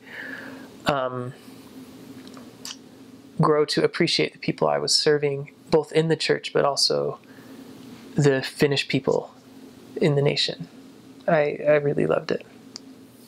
So Finland is very homogenous. Like, the Finnish people are very much the same, but since it's an EU country, it's a popular destination for like refugees and immigrants of that regard. So as we move further and further into the future, Finland is becoming more and more culturally diverse, which it wasn't for a long time.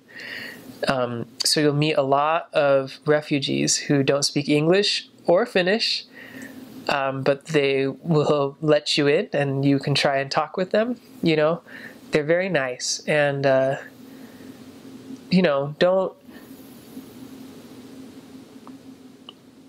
ignore those people, because like the Lord prepares whoever he wants to hear the gospel. And if you are the person that is supposed to teach that person the gospel, there will be a way to do it. So you don't, it's kind of like treat each person you meet who isn't Finnish like on a case-by-case basis. If they're responsive to your message and you can communicate with them and they're keeping commitments, great. You know, if you can't talk to them at all, try and find maybe some church material in their language, drop it off, they'll receive it happily, and hopefully you can find a way to help teach them, even if you can't communicate verbally. I don't know that I ever found a way to do that, but like I said, if it's meant to be, the Lord will make it happen. So don't give up. You are there to gather the elect, and those elect people might be Finnish, they might be Vietnamese, they might be Somalian. You don't know. You just need to remember that God loves all his children, and you've been called to serve his children that live in Finland, whether or not they're Finnish. So that's a good thing to remember. Well, Finland is a pretty Western country, so you don't have to worry about being in a country where they eat completely differently from the way you're used to eating. They have grocery stores everywhere. The only weird foods you'll eat are the ones that you choose to eat, essentially. And I think you should try some of the Finnish dishes, but you don't have to be worried. You know, I mean, they have bread, they have fruit, they have cereal, they have peanut butter. You might have to look a little bit for the peanut butter. Lidl is the store that sold peanut butter when I was in Finland. And it'll be like a little bit different from what you're used to, but not very much. You can pretty much, the only thing you can't buy is like root beer, you know? So don't be worried about eating. Eating is great in Finland. Some things that I love about Finnish food are that it is fresh. They don't use preservatives in hardly anything. So the bread is fresh. The milk is fresh. Pasteurized, but fresh. The cheese is fresh. One thing that does mean is you have to eat it faster than you would in America. It won't keep for a long time. Like, I had a loaf of bread for like 3 months and it didn't go moldy. That is not true in Finland. You have like 2 weeks maybe for the bread, maybe a week on the milk. Okay, so you have to eat it quickly when you buy it, but you can buy it. I love rye bread. In Finland, it's called ruisleipä. It's a dark rye, not like the rye bread we have in America. It's chewier and a bit hardier, so you'll need to adjust to it, but it's very good, very filling. They sell it everywhere. Eat it, it's good. They also have oat bread that's better than any bread I've had in the United States ever. I love bread. Finnish bread is the best. Finnish cheese, milk, ice cream, all the dairy products, super awesome. In terms of dishes, what they call perusruoka will be like potatoes, meat chunks, and like a gravy sauce. So you have your boiled potatoes that are not peeled. That's okay. Don't worry about it. It's great. And then you pour over it like this meaty gravy sauce. It's like gravy, but with the meat chunks put in it and all cooked together. So it's super good. With a side of like boiled carrots, and then lingonberries, or puolukka. Those are those tart berries. Basically, if you go to IKEA and eat the meatballs, that's kind of what Finnish perusruoka is. Tastes really good. But you'll also be able to find everything there from like Asian and Mexican, Latin American. So my mom always used to ask me, like, what do Finns eat? As if it was some strange, weird, like if you went to China, you'd have to eat duck or something, or like dog. There's nothing like that in Finland. It's a Western country. It has some Scandinavian traditions, but you can find pretty much anything you want there. But I love perusruoka. It's so good. Also, if you ever get the chance to eat reindeer meat, do it. It's so good. It's so good. And where else in the world are you going to get to eat reindeer? Since Finland is up north, they eat a lot of fish. It's a big part of their diet.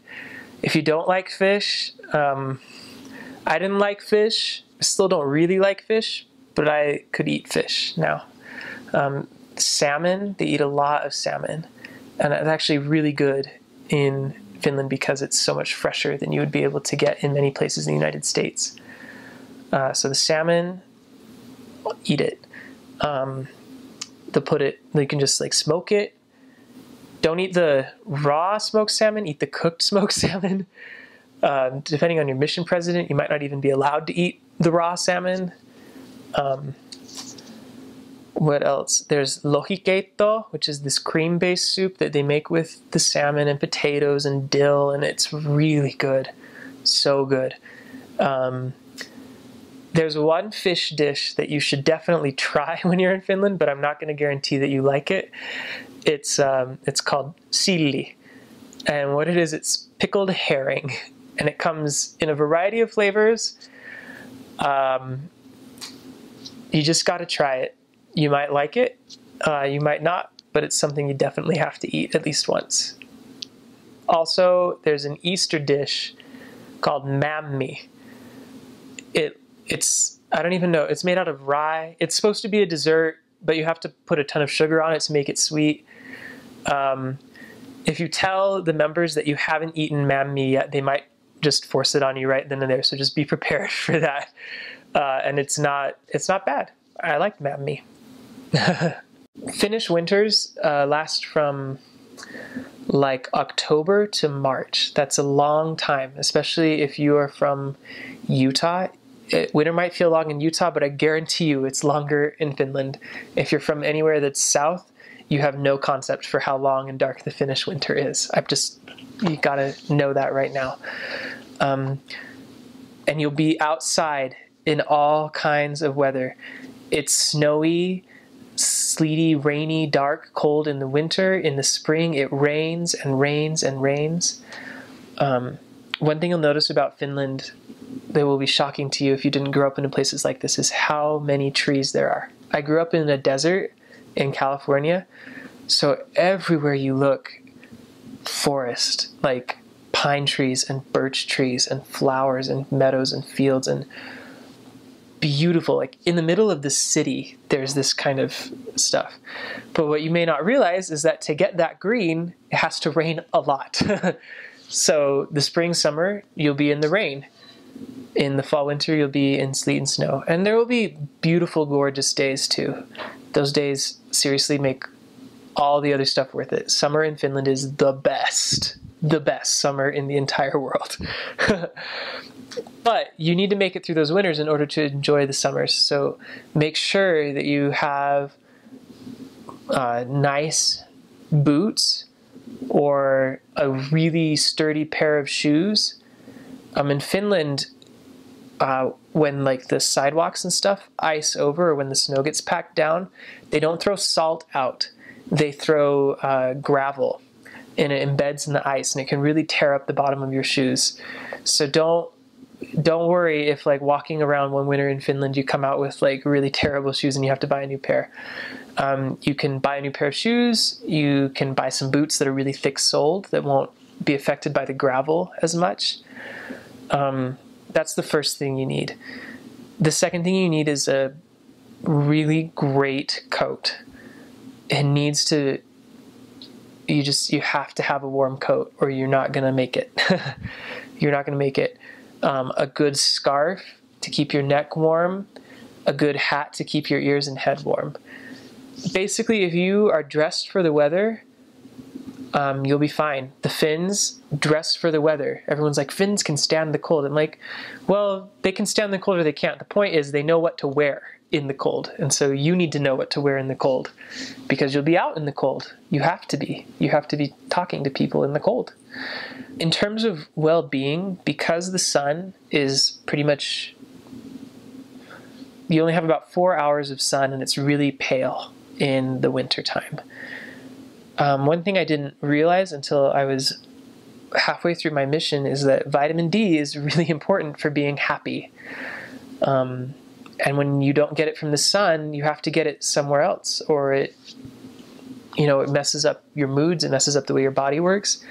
My mission president's wife required us to take, I think, like 800 milligrams of vitamin D a day to make sure. And I didn't realize how much of an effect it made until the second half of my mission was way better than the first half of my mission, because I had a new mission president who thought about things like vitamin D. So just make sure you are eating right, that you're exercising, and you're increasing your vitamin D intake in the winter. So that, coupled with your preparation and clothes and your bright, fiery testimony, and you'll make it through the winter. Don't be afraid of the winter. It's beautiful. It is beautiful. It's just very long. And so you'll want to be prepared for that. Okay, so the biggest difference between American people and Finnish people is that Finnish people are very quiet. Very quiet. Whereas if you were in a public space or like on a bus in America, you'd probably have lots of people talking to each other, trying to chat to each other. In Finland, in public, you don't talk to strangers very often. It's one of the challenges that you'll have to learn to overcome as a missionary, is how to overcome the Finnish shyness, the Finnish privacy. They value privacy very highly, which will sometimes make your job as a missionary difficult, but Finns are so polite. They're so nice. If you come to them and you are open and genuine, that will help you get under like the bubble that they put around themselves. And then once you get to know a Finn, they're your friend forever, which is really nice. They're very, very loyal, very kind, very considerate. It'll just be different because they're quiet to you until they get to know you. So don't be afraid of shyness. Don't respond to the shyness with shyness. You should be very polite and respectful, but you can be open and friendly. It'll take a little bit for a Finn to respond to you in the same way that you will approach them. And they may think you're a little weird for it, but the members told me all the time that what Finland needs is a good, strong jolt of an American smile. So it's okay for you to be happy and open with people. Just know that it might take a little bit longer for a Finnish person to be that way with you. This is not true for members. The members will love you right away. You'll probably feel more at home with the members than you would feel with Finns in general right at the beginning. But the more you focus on just loving the people for who they are, and the more you focus on all the good things about Finnish people and culture, the easier it will be for you. And the easier it will be for you to be yourself, so you can let them be themselves as well. In terms of how accepting of the gospel Finns are, religion in general in Finland is not I don't know that it's not popular, but it's more of a cultural thing. Finland has a state church, the Evangelical Lutheran Church. Every city has a Lutheran congregation. And for many people, being Lutheran is just a part of being Finnish. Whether or not they actively attend church or they live actively Lutheran Christian principles in their lives is another story. But most people that you encounter will have been baptized as infants in the Lutheran Church. They will have gone to confirmation. They'll say that they've gone to rippikoulu, which is like a church camp where you get confirmed. And the reason to do that is so they can do things like get married in a church. Not necessarily to go to church or to have it be an active part of their lives, but to, still be a part of the Finnish culture at large. So most of the very religious people you'll meet will be Mormons, or they'll be Pentecostals, helluntai. Those people are fun. You'll meet Jehovah's Witnesses. You'll meet people that belong to the Free Church of Finland, the Vapaa-kirkko. These are the kinds of people you meet who will probably be the most open about their religious experience. Consequently, since they are so strong in their own religious experience, they may not be so welcoming to hear about yours or to learn about yours. So the thing you have to remember is the Lord is hastening his work.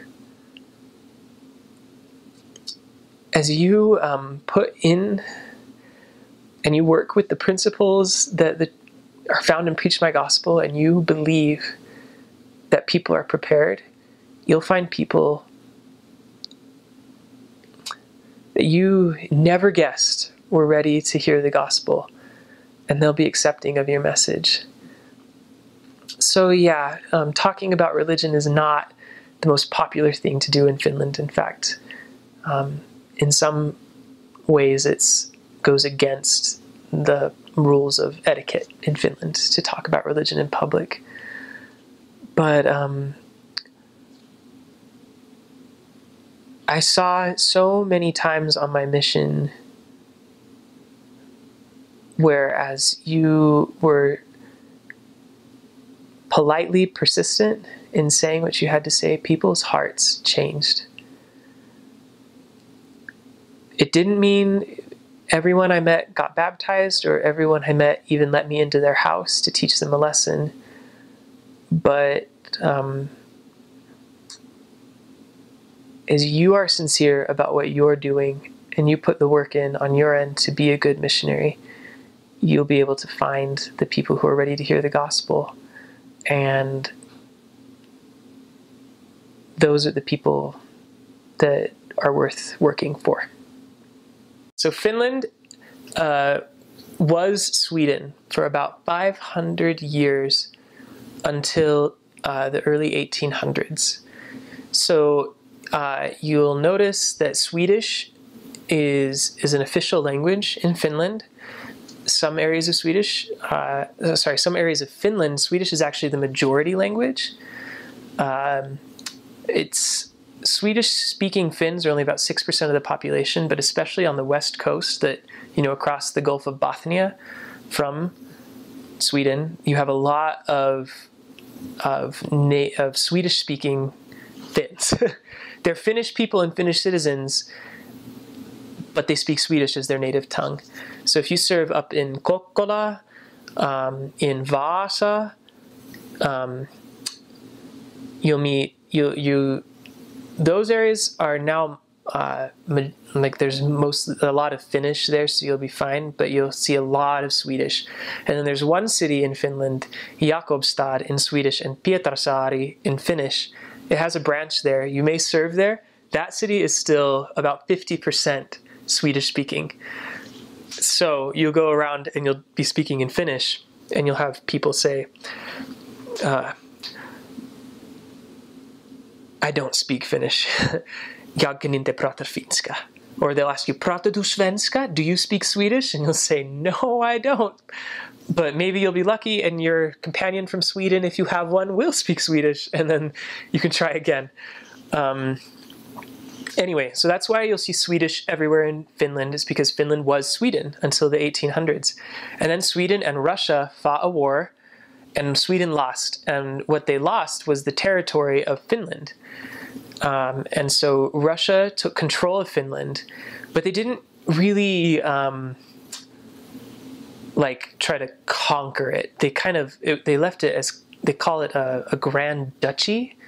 It was an autonomous grand duchy. So even though Russia controlled Finland, they didn't really govern in Finland. Finland kind of took care of itself for about 100 years after that, after the end of the war with Sweden. But, you know, the 1800s, a time of great turmoil in Europe and a lot of nationalistic feeling, and that happened in Finland too. So you have a lot of intellectuals, artists, writers, composers, who start thinking about what it means to be Finnish and they kind of create a Finnish national identity. They start championing the use of the Finnish language over the use of Swedish in the elite.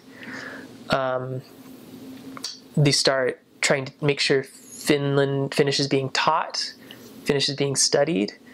They write literature in Finnish. They make art, like paint and draw and write music about Finnish folklore. This is all happening in the late 1800s. Finally, with you get World War I, which happens, and Russia gets really involved in World War I, and it causes the fall of the Russian Empire in 1917. And so when Russia starts having its civil war in 1917, that's when Finland is able to break away and become its own country. And I think, so that started in 1917, and I feel like it was 1918 that Finland actually declared independence. So 1917, 1918, the end of World War I, the fall of the Russian Empire, that's when Finland became an independent nation. But then, you know, Russia became the Soviet Union, and so about 30 years after Finland declares independence, Russia, the USSR, becomes involved in World War II. Well, the whole world becomes involved in World War II, and Russia invades Finland. The Soviet Union invaded Finland, and Russia is like 10 times the size of Finland population-wise. But it's called one of the biggest miracles in Finnish history is that the Finnish army held the line. Russia assumed it would be able to take Helsinki in a day, and instead Finland remained an independent country throughout World War II. It's a big miracle because Finland is a very small country and Russia is a very large country. So this is where Finland's spiritual history comes in. The president of Finland led like a national prayer before the soldiers went to war to defend themselves. And they asked that Finland would be protected, and it was. It was protected. God protected Finland from Russia. So the problem was that since Russia was part of the Allies, Finland had to turn to the Axis powers to defend itself and keep Russia out. So at the end of the war, Finland lost the war because it was allied with Germany.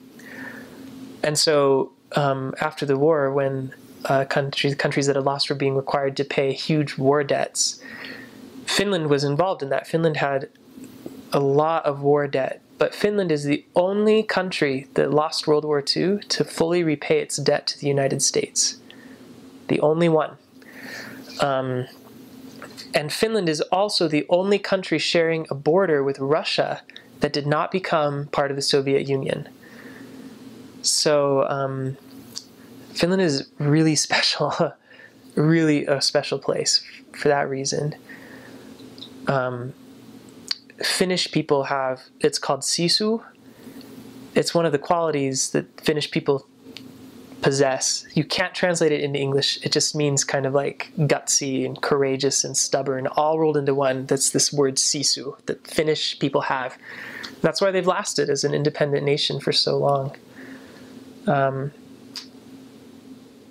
Part of the reason Finland feels so polite is because they were caught between the United States and the Soviet Union during the Cold War. So this national identity that Finland has kind of developed out of this intense scrutiny it was always under, you know. And because of that, it couldn't join, like, Finland is not a member of NATO. It's not a member of a lot of treaty organizations that exist in the West because it was right next to Finland and to Russia. And so it couldn't do that without provoking this large neighbor that it had. So anyway, Finland has gone through a lot of trial and a lot of terrible times in Finland. But right now Finland is wealthy. It's one of the wealthiest nations in the world. It has one of the best standards of living in the world. You can Google like best places to live, and Finland is like almost always in the top 10. People have what they need in terms of physical needs. They have housing, they have food, they have education free for everyone, they have healthcare free for everyone. It's a socialist republic. Social republic, not socialist, social republic. That's a big distinction. Because they have everything they need, they don't seek spiritual things very often anymore. They have what they need, so why do they need religion? You know that they need religion because we offer the gospel of salvation. We offer the restored church, we offer the priesthood, we offer a prophet. So even though right now Finland is not, the spiritual heritage of Finland is a lot weaker than it has been in the past. But that means they need the gospel more than ever, right? They need the truths that you have. If you've gotten your mission call to Finland, by now someone has told you that Finnish is the hardest language in the world to learn. And I am here to tell you that it is not. It is not impossible to learn Finnish or to even be good at Finnish. A lot will depend on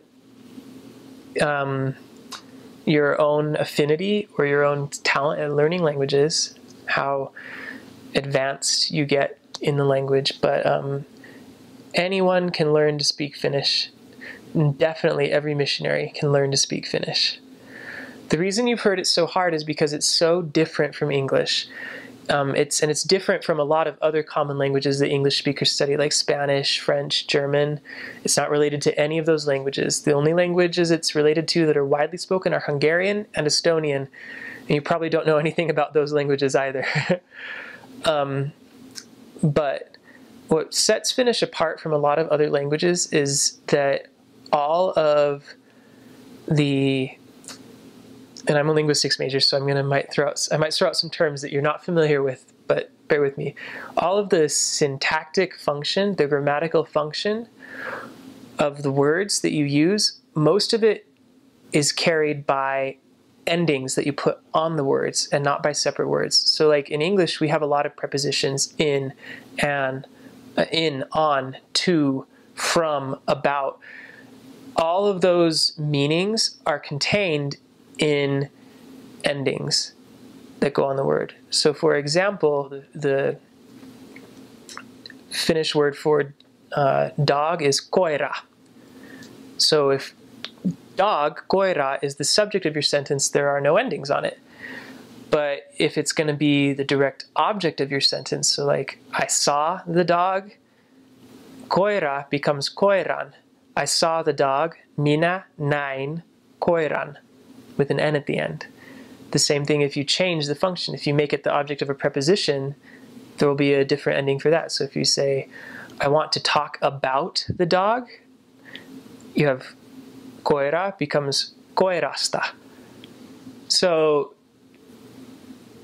if you're worried about learning Finnish, I think the key to learning Finnish is learning the meaning of all the endings, and there are 15 of them. 15 different endings, which sounds like a lot, but you can learn them, and the more you know about what those mean, and the more you know about the patterns and the ways that they attach onto the words that they describe, or the words that they are going to be used with, then it just is a game of patterns. You just have to learn the patterns. And then, as you add more words into your vocabulary, you'll be able to talk about anything. It did take me about 8 months to feel like I was comfortable speaking to someone without a lot of preparation beforehand. And I continued to study Finnish for my entire mission. And even at the end of my mission, I was pretty good at Finnish. And I got told that I spoke Finnish very well for a foreigner. So you should always work and you should always study to become as proficient in Finnish as you can, but don't be worried about not knowing how to say something. I would almost work harder on learning how to just speak and not worry so much about how it's coming out, but worry more about what you're trying to say and worry about the message that you're trying to convey. And then as you progress, you'll get better and better at doing that grammatically. But in the beginning, you just need to be bold about speaking. The thing about Finnish is that if you're worrying so much about how you're going to say something, if you worry all the time about how you're going to say things, you won't end up saying that much. And I learned the hard way that that's not a good way to be a missionary. So don't worry about the grammar of what you're saying. Worry about the content and the importance of what you have to say as a missionary. And don't let fear of being misunderstood overcome your ability to communicate with people. But good luck with learning Finnish. I promise you can do it. I promise you'll grow to love it. So, hello. Terve. Terve, T-E-R-V-E, terve. That's a general greeting you can use with anyone that you meet. Some other greetings you might use, if you're on the street wanting to be friendly, you could say moi, moi, M-O-I, moi. And that's just like, hey, hi. How are you? Mitä kuuluu? Mitä kuuluu? It means what belongs. But that's how you ask, how are you doing? It's like, what's happening? Kind of like what's happening. Mitä kuuluu? So if you are meeting someone for the first time, you could say, terve, mitä kuuluu? Hello, how are you? That actually might be better for someone you've met before, that you have introduced yourself to already. If someone asks you, mitä kuuluu? You can just reply with hyvä, which means good. Hyvä. You'll notice that some of my vowel sounds are not familiar to you. That's okay. The more you hear them and the more you practice with them, especially the y, which is spelt with a y in Finnish. The letter y is said y. You have the o with umlauts over, that's and then a with umlauts is a, which you already know. Those are probably the hardest sounds that you're going to have to learn. But anyway, if someone says to you, mitä kuuluu, you just say back, hyvä, and you've had a conversation. Thank you, kiitos, kiitos, K-I-I-T-O-S, kiitos. I'm sorry, anteeksi, anteeksi, A-N-T-E-E-K-S-I, anteeksi. Not really a word for please in Finnish. If you feel like you want to say an equivalent, you could just say ole hyvä, which means be good, and then you would say ole hyvä ja istu. Please sit. Ole hyvä ja syö. Be good and eat, or please eat. But that's pretty formal. Most people won't expect you to say please. They'll just expect that you're polite. So that's one thing about Finnish. The command form is used more often than we do in English. We always want to hedge our commands with something like please, would you do this, will you do this? In Finland, they'll just say the command form, and it's not impolite. So don't worry if people sound really harsh where they say like istukaa, that means sit down. That's polite. It's not rude, it's not forceful. You'll tell by the tone of voice whether or not they're angry at you. Most of the time they're not. Finns are very, very polite. Very polite people. Yes is kyllä. But you'll hear a lot also yo. That's kind of like yeah. So you have kyllä, which is yes, and yo, which is kind of like yeah. No is a.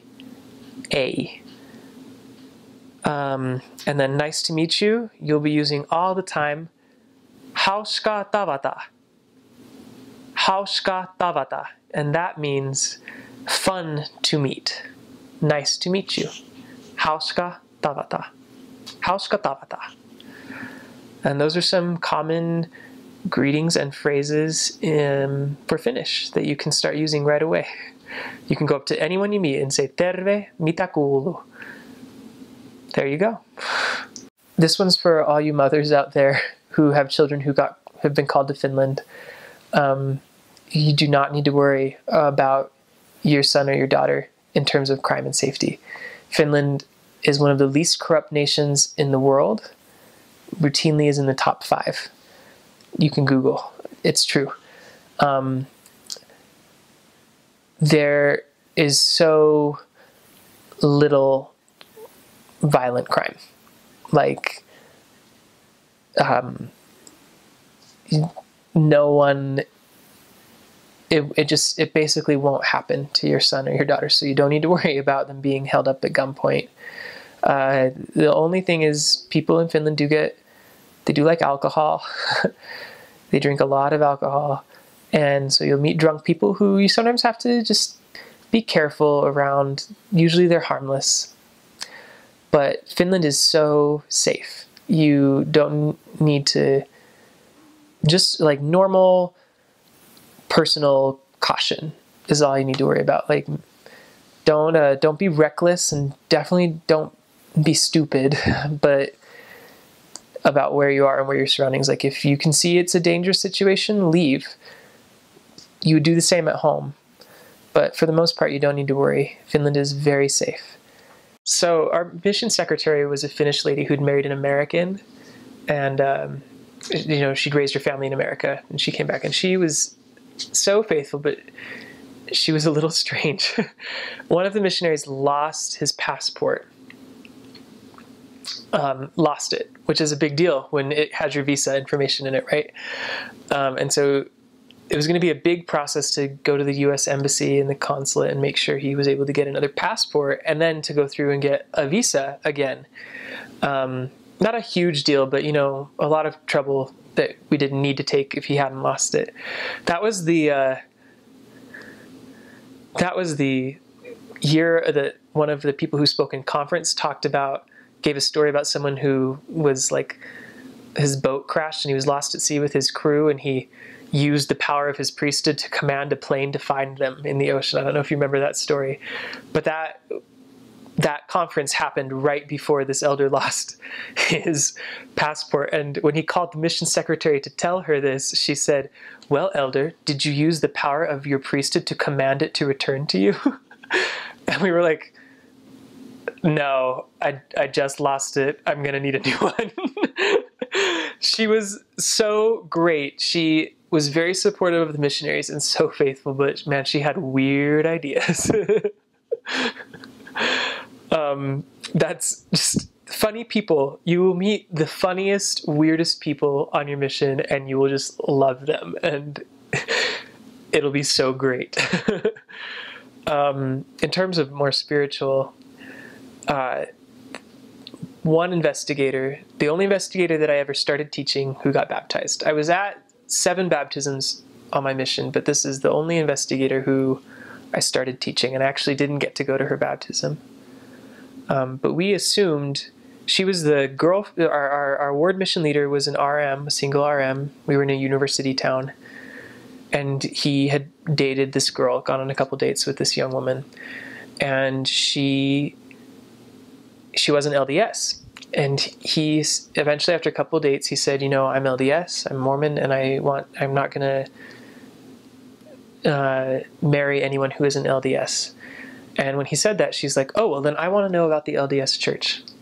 And so he gave us the referral and agreed to be present at the lesson with her. But my companion and I were like, she's just some girl. She really likes our ward mission leader, and she's just in it for romantic purposes. But we prepared and we were ready, and it was just one of the most special. It ended up being one of the most special experiences of my mission. We thought it was just, you hear all the time about people that start investigating the church because of a boyfriend or a girlfriend, and how even if they get baptized, it usually doesn't go anywhere because they haven't done it for the right reasons. But we got in that lesson, and we taught the entire first lesson, the restoration. And my companion let me bear my testimony about the Book of Mormon and about Joseph Smith to conclude the lesson. We decided that I would do that. And as I bore my testimony, the Spirit just came into the room, and everybody started crying.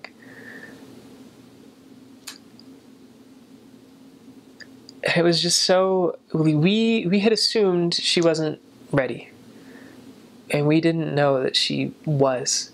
The Spirit was able to testify to her. As I was testifying, I knew that the Spirit testified to her and spoke to her heart about being a child of God, and that this was true what we were saying. And I ended up being transferred. I was only in that area for one transfer. So I knew when she was going to get baptized, but I was in a different area, and I wasn't able to travel back to see her be baptized, which was sad for me. But that investigator, Emmy, she got baptized. She ended up being sealed to the ward mission leader. So, and now I think they have 1 or 2 children who are born in the covenant and being raised in the gospel. So, the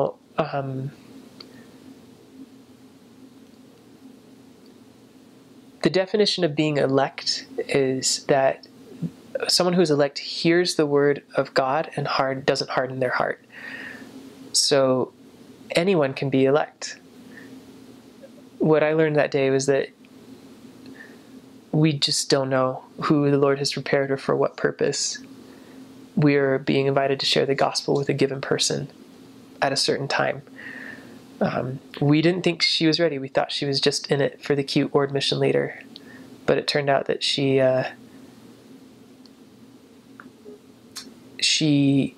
her heart was ready.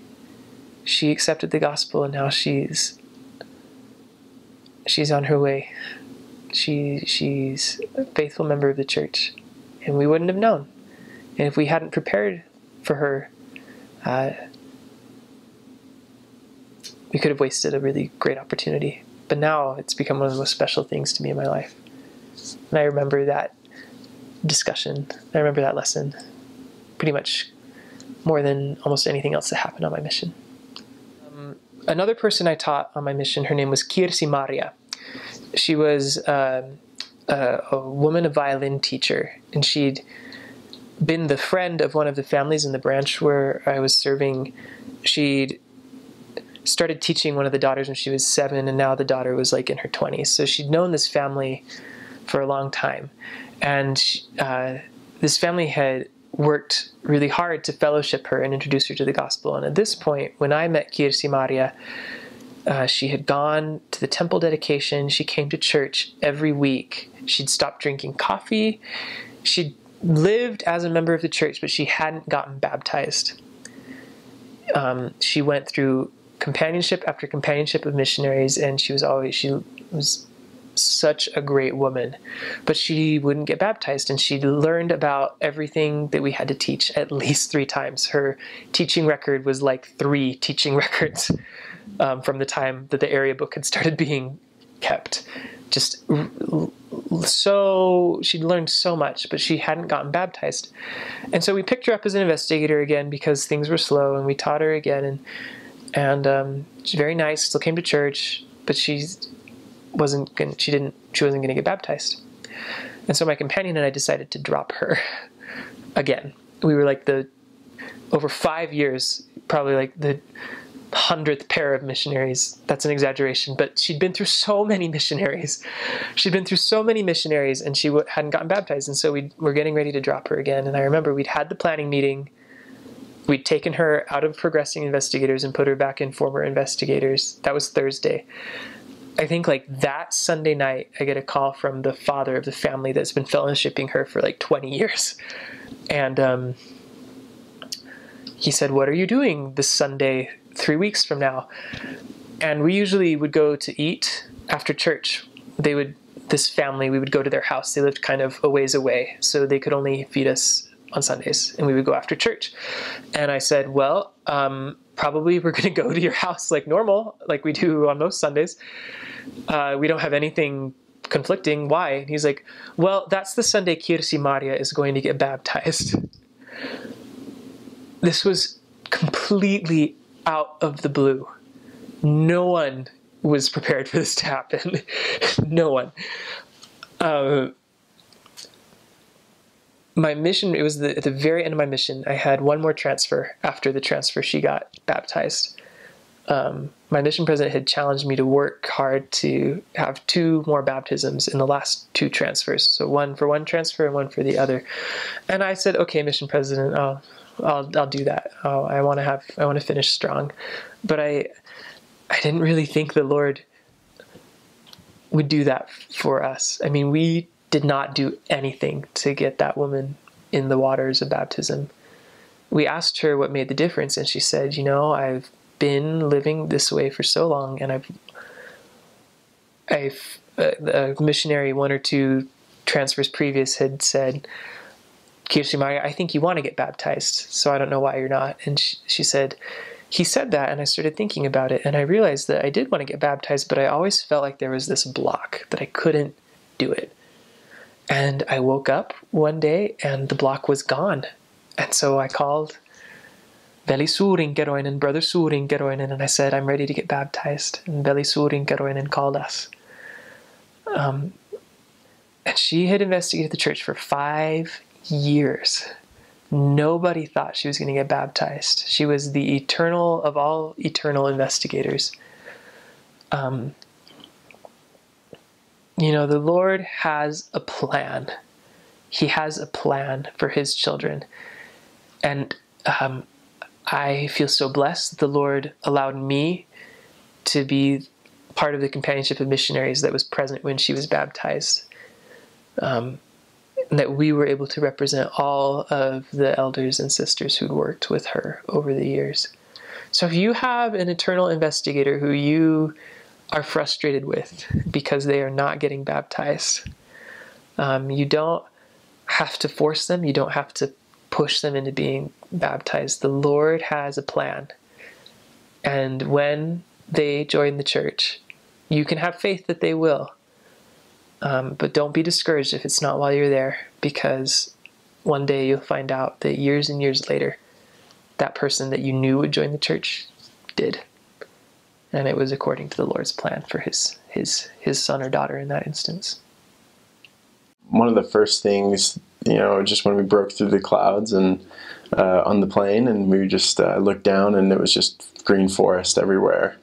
It was one of the most beautiful things I'd seen in a really long time. It was just, I guess, just like waiting for it for so long. It almost seemed like this mythical place when you're sitting in the MTC for that long of a time, you just kind of wonder if it's actually a place or if it's, if it's actually there. And then once you get there, it's just, it's pretty magical. I just loved it. And once we landed, it was great. And hearing Finnish for the first time from native Finnish speakers was pretty, I guess, intimidating, but a really special experience as well. And then I just remember the mission president came and picked us up, and the APs, and just, you get there and you've been traveling for so long, and you get there and they just give you big hugs, and it's just so welcoming that you just can't help but feel the love.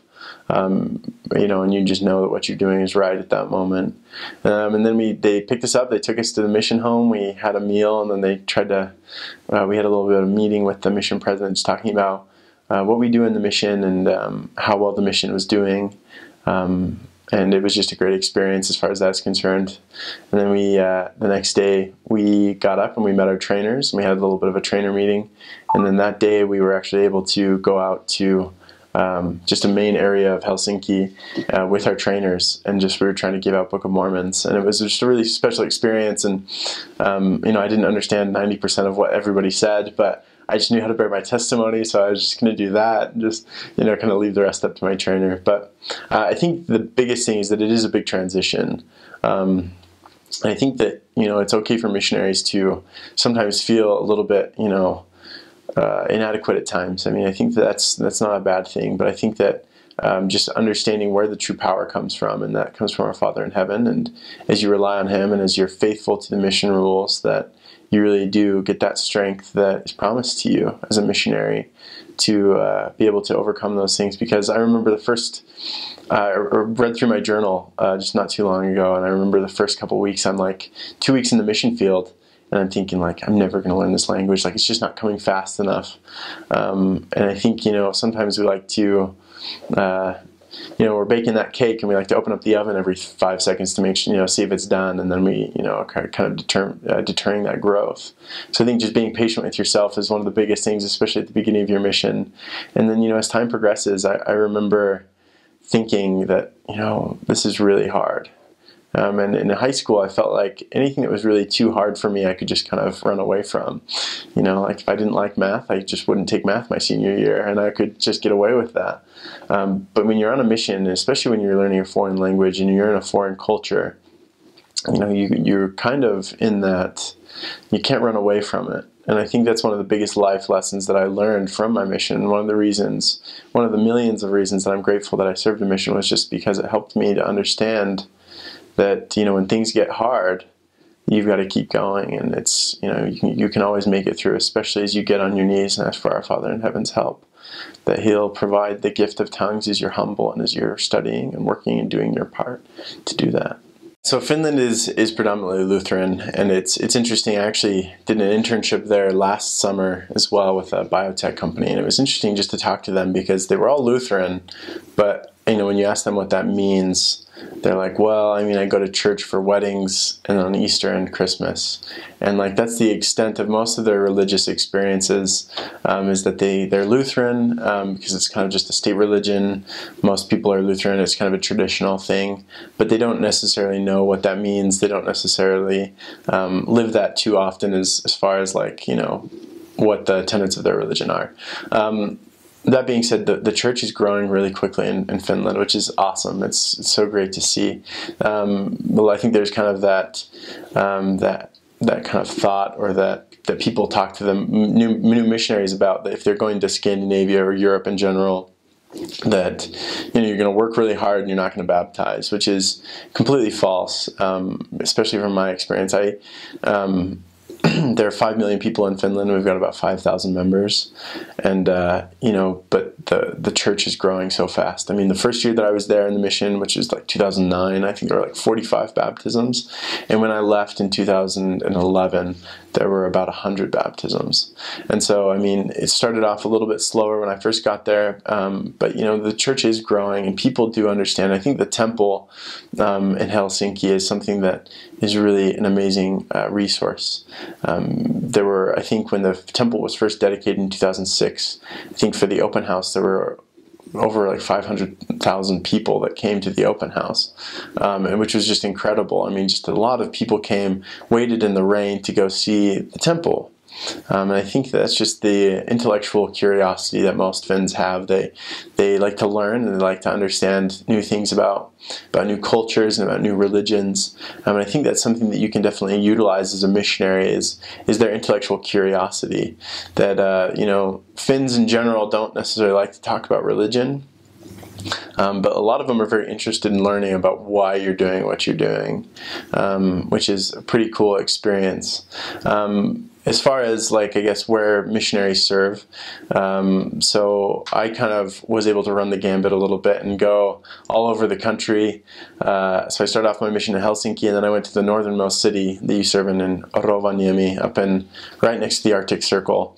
And that's kind of the full breadth as you go pretty much as far south as Helsinki and as far north as just right below the Arctic Circle in a little town called Rovaniemi. And then east to west, I mean, there's quite the large experiences there as well.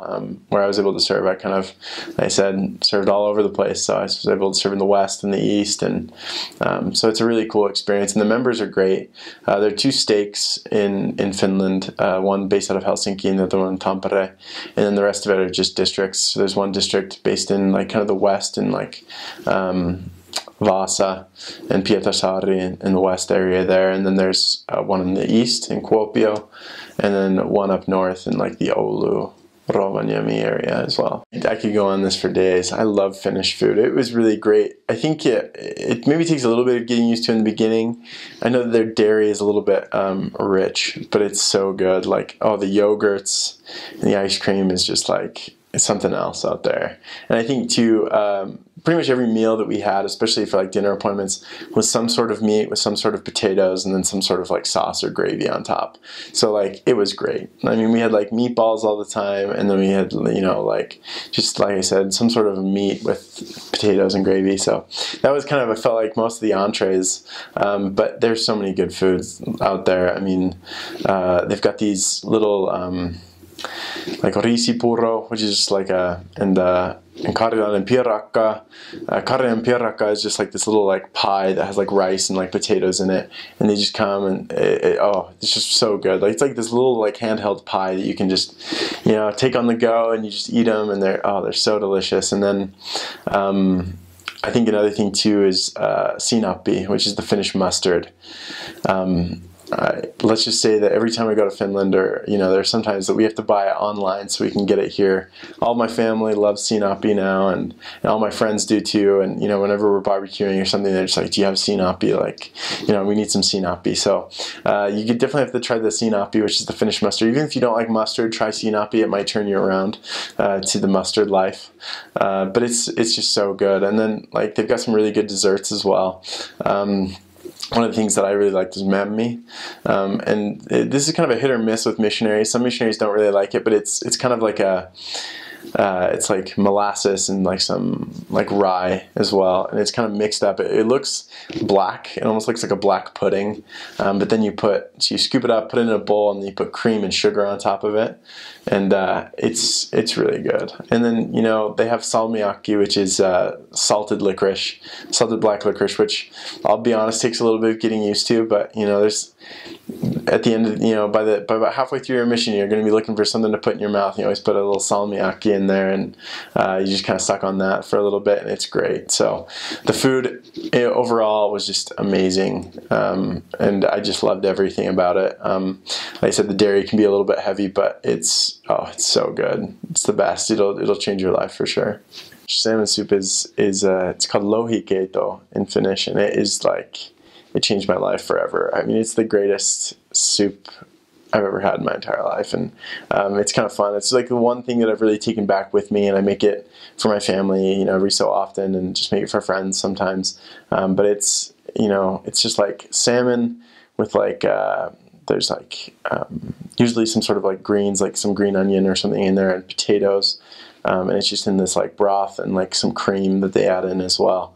It's really good. So you definitely have to try the salmon soup, and yeah, you'll be hooked. So they've got some really good sodas out there. Pommac, I think, is something you'd have to try as well. And the Dr. Pepper tastes a lot better out there. I don't know what the deal is, but definitely try some Pommac. The candies, I mean, you can just go and like, the chocolate is really good. So you can go get some Fatser chocolate and just kind of experiment with which ones you like. You know, you've got to buy a lot of different bars, but sooner or later you'll find that one. And, you know, my companion and I, we used to have in the middle of the winter when we were up in Rovaniemi, which is the northernmost city in the mission, we used to have this thing that says 800 grams a day keeps depression away. So we ate a lot of chocolate, and you know, when it's dark outside and it's cold, it's always nice to come back and have that bar of chocolate that you can kind of go and munch on. So I think just, you know, go to the candy store, go to the convenience stores there and pick out some candies, find something that looks good. But yeah, any sort of the Fatser bars, you're not gonna regret buying. So it was a lot of chocolate. So we were walking and riding bikes a lot. So hopefully we burned some of it off, but not the most healthy experience. I think the general feeling towards Finns is that they're generally really shy, which I guess is true. And I think that they're generally really shy, but when you get them talking, or when you open them up, they're great people. And like, that's the thing that, you know, they may not be so willing to always talk about God, but, you know, it's always fun just to, you know, if they weren't interested, you just, you know, tell them a little joke or ask them a question about the Finnish language, and they're always so willing to help too. That's the nicest thing, is, you know, they've got a good sense of humor, but also they, you know, if you need some help with the language, you can always just be like, hey, like, I'm from America, like, I'm trying to learn Finnish, and just like, how do you say this in Finnish, or just like, how do you pronounce this word, or like, am I saying this correctly? And they're always really willing to help, and then that always opens up a nice opportunity to share the gospel as well, just because, you know, they look at you and they're just like, why on earth would anybody come to Finland and learn Finnish?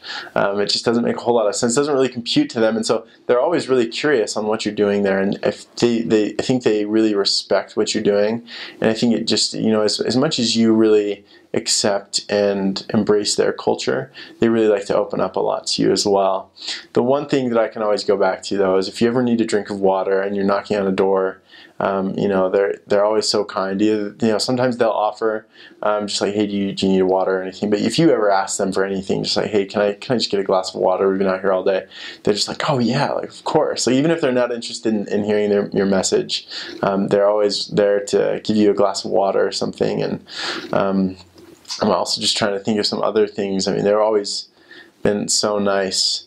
I think that just like one time we were riding our bikes and it was like -25 and we were just freezing. We'd been on our bikes for way too long, and so we walked into just like a library to get warm for just a little bit, and the people there were just like, hey, are you okay? Like, you know, you look really cold, and we're just like, yeah, like, we're fine. And but, you know, just like they've got a genuine care, and they, you know, I think one of the things that I really like about their culture and just the people as well is that they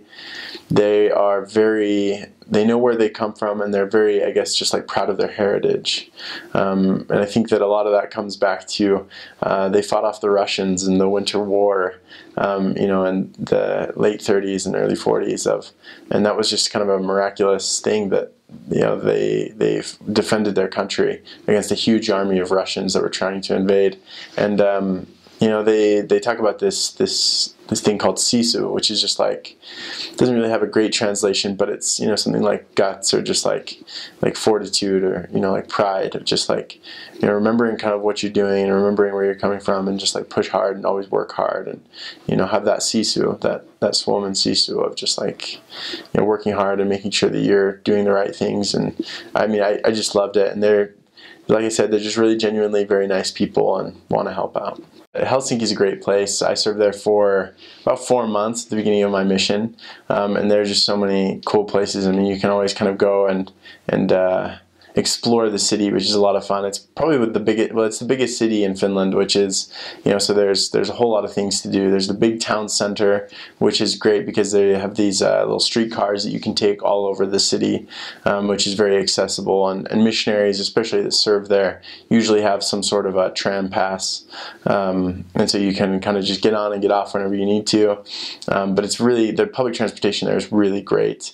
As far as things to see, I mean, there's the Kauppatoori, which is like the big market, which is right next to the sea. You can go there and get just like some food, some really good Finnish food, also just some souvenirs. It's kind of a touristy place, but really cool place to be. And then there's a little island that you can go to called Suomenlinna, which is actually where we used to play like capture the flag and stuff as missionaries on P days, which is just a lot of fun. Like it's a really cool old castle that they used to have out there. It's like a fortress, and they even have some old cannons that are still there. And it's a must see if you're going to go to Finland, to go out there and play around on Suomenlinna. And there's just a lot of cool history there as well. And the rest of Helsinki, I mean, it's just huge. There's a lot of cool parks that you can go and see, and just a lot of good shopping. But also, I think it's really cool to go up and to see kind of northern Helsinki and up to even into Vantaa, like where the airport is. There's just a lot of cool things, a lot of really cool history around there as well. They've got some great museums, as well as the old Olympic Stadium where they held the Olympics. And so you can kind of just go around there, walk around, and see the city, which is just an amazing place. Outside of Helsinki, there's a lot of and then outside of the big cities, everybody tries to own their own house, and they build them, and it's kind of different. They have their front doors in the backyards, so that's always takes a little bit of getting used to. But mostly in the big cities, and especially in Helsinki, everybody pretty much lives in big apartment buildings. So there's a large apartment living around there. So Helsinki is very fast-paced, a lot more fast-paced than the country is. I guess that's not much of a shock. But people are going places, and it's a lot harder to stop somebody and contact them and just say like, hey, we're representatives of the church. Usually they're the ones that are going places pretty quick. So yeah, it's definitely more fast-paced in Helsinki than it is in other parts of the country. And I think everybody likes to claim. I mean, it's funny because you hear from the Northerners that the people in Helsinki are so like mean and like just very like very like city people, and then you kind of hear from the people in the South that, I mean, there's like the people in the North are just so out of touch, and like they're just not very they're not very nice and stuff. So I think there's just kind of the different cultures from the North to the South. But I mean, overall, it just seems like, I mean, my experience is that everybody's really nice in the North and the South. So Finns are genuinely pretty nice people. I'm going to talk about a city called Vasa, which is on the west coast of Finland, and I think it's just an interesting area. Vasa is on the west, where there's a lot of Swedish influence in Finland, and so there's a lot of Swedish-speaking Finns, which kind of adds a little bit of a cool new culture to kind of the Finnish culture as well. In that area, there's also a town called Pietarsaari, which is just a little bit north of Vasa, which is almost exclusively Swedish-speaking, where missionaries are as well. So there's always, at least one Swede or somebody that speaks Swedish up in Pietarsaari, because there's so many Swedish-speaking Finns. But in Vasa, I would say that there's probably about 70% that are native Finnish speakers, probably another 30% or so that are actually native Swedish speakers. But it's a town of about 50,000 people, and I served there for like 9 months, and it was just one of the greatest places that I'd ever been.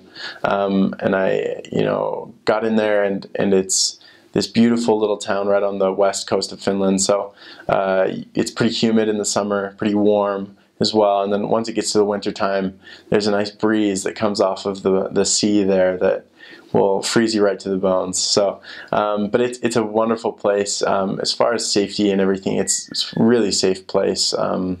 There's just a beautiful town square where you can go, and they always have like markets and people that are selling fruit and vegetables and things like that in the summertime. And shopping is also very accessible. In that town square, there's a large supermarket and a number of other things there, and the missionaries, at least when I was there, lived fairly close to that town square, so you could just walk there, and that's where you did a lot of contacting and things like that. When I was there, we had a car, which is kind of nice because it is pretty spread out. There's that town center, but then there's a lot of more like suburb neighborhoods around the area as well, so it was nice to have a car there. But it was just a great place, beautiful. The summer is not too hot, and it got to be about 70 to 80 degrees, and then the winter it was pretty cold. So, but you know, with that breeze coming off too, it really made it feel a lot colder than it actually was. But it was a great experience and an awesome place to live. Common industries, I mean, obviously with Finland having as much forest as they do, the paper industry is very big, and you know, so like forest cutting down the forests and making it into wood, and making all that into paper is a big industry around that part. But in Vasa, for example, I don't think there is too much of it's actually a pretty big college town. They've got a few universities there that you know, serve all sorts of students, and so it was really fun because there's a lot of young people there, which is really cool about the demographics. And you know, we were able to teach a lot of people that were young Finns, but also people from all over the world that were going to school in Vasa as well. So, and some fun facts, I guess. You know, I don't know a whole lot, but there's just a lot of Swedish influence there, and it's a fun place to be. So I think it's just geographical that you know, Sweden, you know, used to kind of own Finland as well, and so there was a lot of that influence there.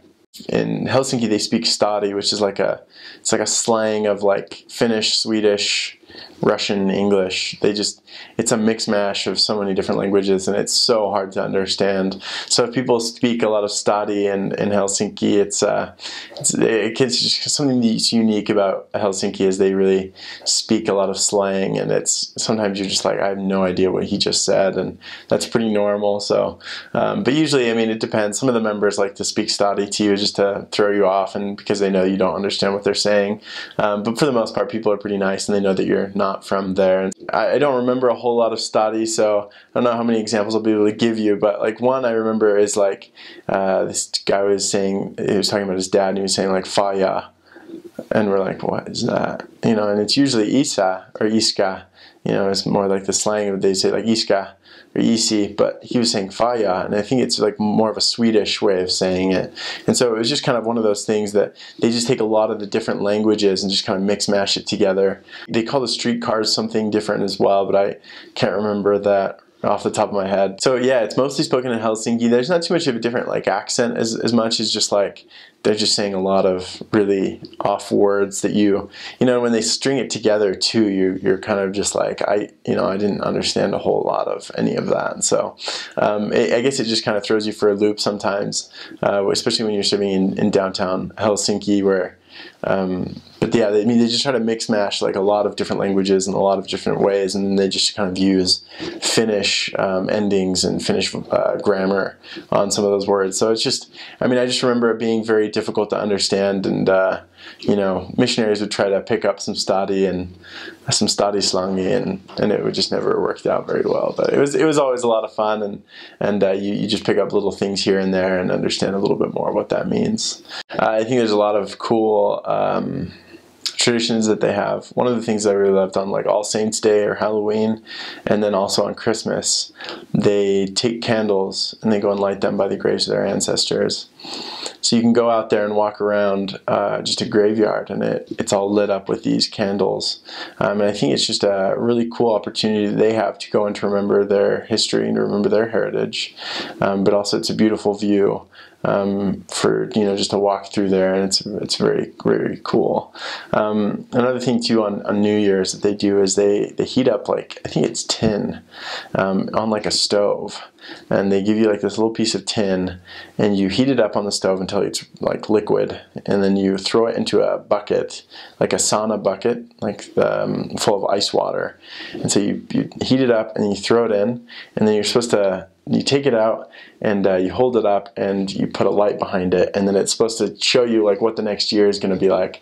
So I think I only did it 1 year, but I think I had like, mine looked like a chicken, so I can't remember what we decided on that I was going to eat a lot of chicken, or that maybe I was a chicken. I'm not sure exactly, but it was just a lot of fun, and you can kind of just joke around, and it was just a good thing to do with the members, and really helped us understand just like the culture and just the traditions of that. Christmas is always a really big deal as well, and it's amazing. I was actually able to, in Rovaniemi, the place where I served, they have a Santa Claus village, and every year on the 23rd, Santa Claus leaves for his journey around the world. And so obviously Santa Claus lives in this village in Rovaniemi, which many people don't know, but they do now. And so it was really cool because he just gets off on, he just gets in his sled and just starts riding off and starts his journey around the world. And so Finns actually celebrate big Christmas on Christmas Eve on the 24th. That's when they get all of their presents, and it's when they have like their big meals and stuff. And then on the 25th, it's just kind of another day to eat and just kind of eat the leftovers of whatever they had left from the day before. So I mean, it's a very cool tradition, very cool things to do there, and as well, I think just like the sports and the games that they play. Hockey's really big, but you also play Sähly, which is like floorball. It's kind of like floor hockey, which is so much fun. A good thing for the missionaries to do on P days. Go and play Sähly with the members. I think it just kind of helps you understand a little bit of the culture and what they're doing. It's just a lot of fun to get engaged with those things and all the other games and just kind of things that they play, as you can do those on P Day, and it's just a whole lot of fun. The basic prayer is obviously just the first thing you want to do is address our Heavenly Father, which is Rakas Taivallinen Isä. And Rakas is dear, Taivallinen is heavenly, and then Isä is Father. So Rakas Taivallinen Isä. And then you can go on, and what you do first obviously is thank. So you can say Minä kiitän sinua, and then you can say family, anything like that. And you can say, for example, perhe is family, but if you're saying it in a prayer and you're thinking for it, you'd say perhestä.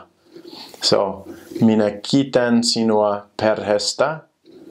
Minä kiitän sinua. And if you want to say Book of Mormon, for the Book of Mormon, you can say Mormonin kirjasta. So, minä kiitän sinua perhestä. I thank you for my family. Minä kiitän sinua Mormonin kirjasta.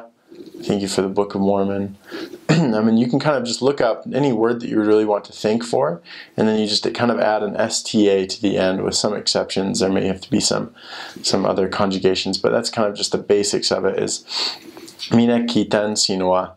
And then you can look up pretty much any word you wanted to and then add STA to the end, and that's what you'd thank for. And then when you ask for something, you can say minä pyydän sinua. So I ask thee. And then you can say anything, and it's going to be in partitive. So you can say minä pyydän sinua. I guess this is where it gets maybe a little bit difficult. Minä pyydän sinua auttamaan minua. So I ask you to help me with this. Or minä pyydän sinua siunamaan. I ask you to bless me with. And you can say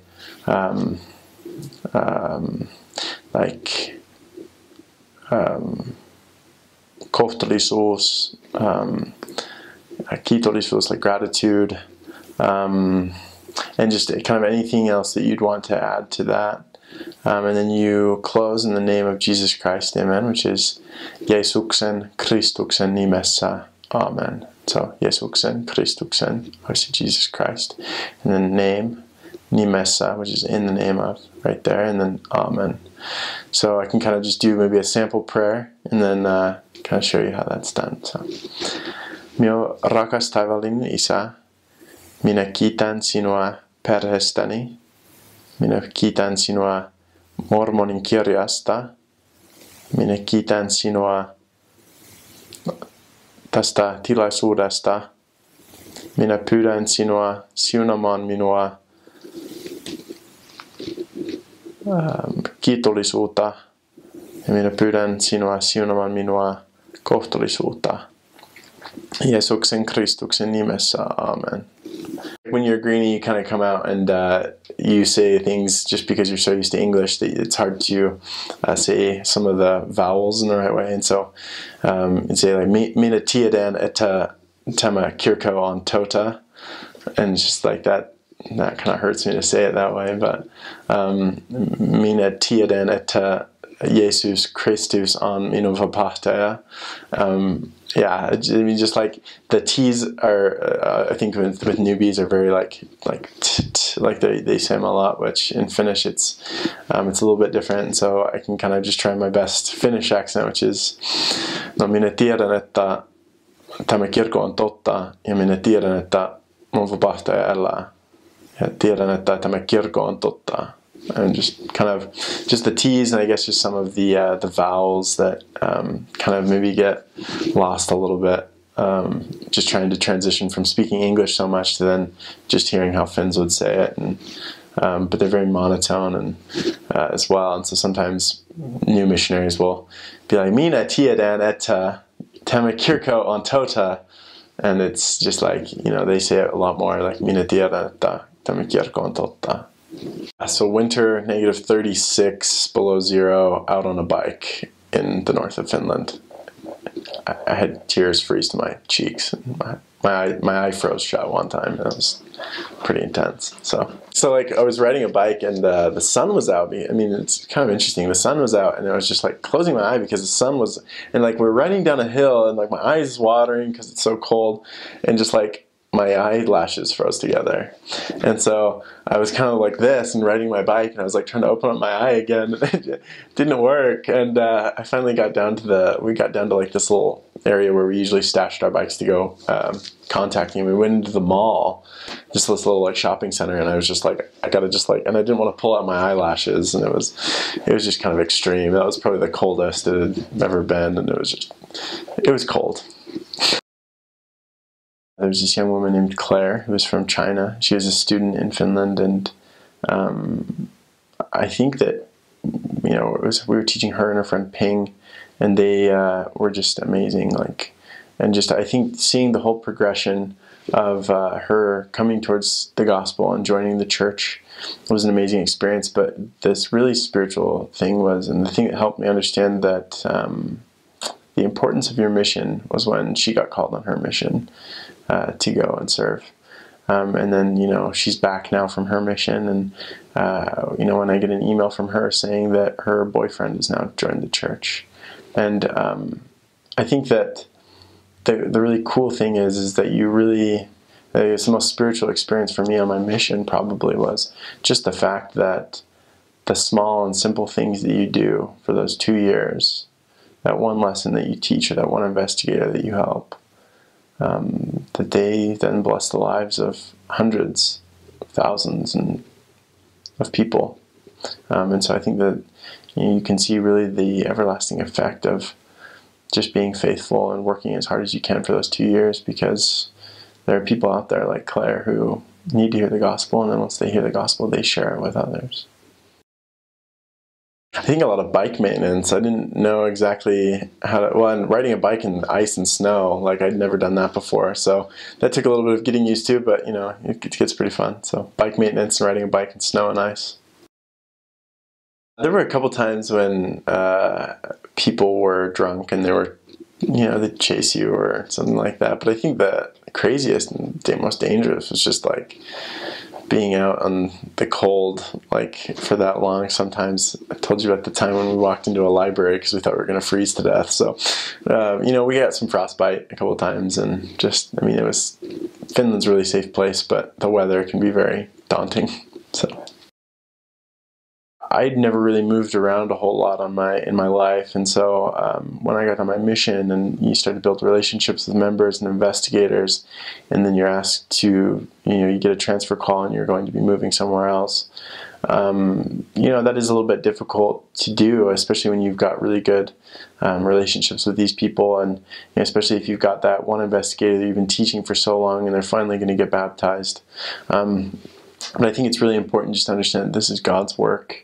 And that He needs you to go to this place, and understanding that your mission president is called of God, so that when He does, you know, offer you that change call, that you accept that, and that you go and that you look for the next miracles in your life. And I've got some really cool experiences with that, of just when, you know, I didn't want to leave a city, but when I did leave a city, I had to really humble myself, and it was good personal growth. But then, you know, you find that one investigator too that you really are just so excited about when you go. So just understanding, I guess, that moving can be hard.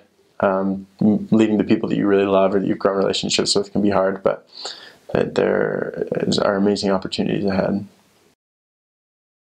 I think that just one of the biggest mistakes is just not saying a high vowel when it's a high vowel, and saying a low vowel when it's a high vowel, and that can change the meaning of a word significantly. And I've got an experience, but probably can't share. So, but it's very embarrassing, and so just something to keep aware of, that, if it's a high vowel, say it as a high vowel. If it's a low vowel, make sure to say it as a low vowel. So there's one that I can think of, one that I still remember. It doesn't really make a whole lot of sense, but it's mon mumani mumani mumani mon. So that means like my grandmother gave birth to my mother, and my mother gave birth to me. But I think munia is like to lay eggs or something. So it doesn't make a whole lot of sense. But mon mumani muni mon mamani mumamani muni mon. There are a few other ones, but that's the one that I remember. So yksi, kaksi, kolme, neljä, viisi, kuusi, seitsemän, kahdeksan, yhdeksän, 10. That's 10. And then 11 is yksitoista. So just 1 and then toista. So yksitoista, kaksitoista, kolmetoista, neljätoista, viisitoista, kuusitoista, 17, 18, 19, and then 20, which is 20. Layering is one of the biggest things you can do. So, you put on like some thermal underwear, some long johns, and then you can kind of go and add other layers as you need. But I think that's probably the most effective way. And I think once you're, sometimes when you're riding a bike, even if it's 30 below zero, sometimes you start to get really warm. And I think just making sure that you're knowing when you're getting hot, when you're working out a lot, to unzip your jacket a little bit, let some of that, because you don't want to sweat. Once you start sweating, you get off your bike and then you start to freeze to death because you're wet and it's cold. So I think just like layering is probably the best thing you can do, and I think just getting a good jacket that will keep you warm. It doesn't necessarily even have to be like a puffy jacket. I know some missionaries that had really thick puffy jackets, and then others that just did like good layering techniques, so they had just like a number of different jackets or layers, and then kind of a lighter, even just shell on top, and they kept them really warm. They also have these like really cool leather mittens in Finland that were like the best things in the world. So they look like old like World War II bomber gloves. I mean, they're like super leather, and like they've got like sheepskin on the inside. Really comfortable, really warm. So I'd probably invest in that. The hardest thing is where I got frostbite was on like my nose and a little bit on my cheek.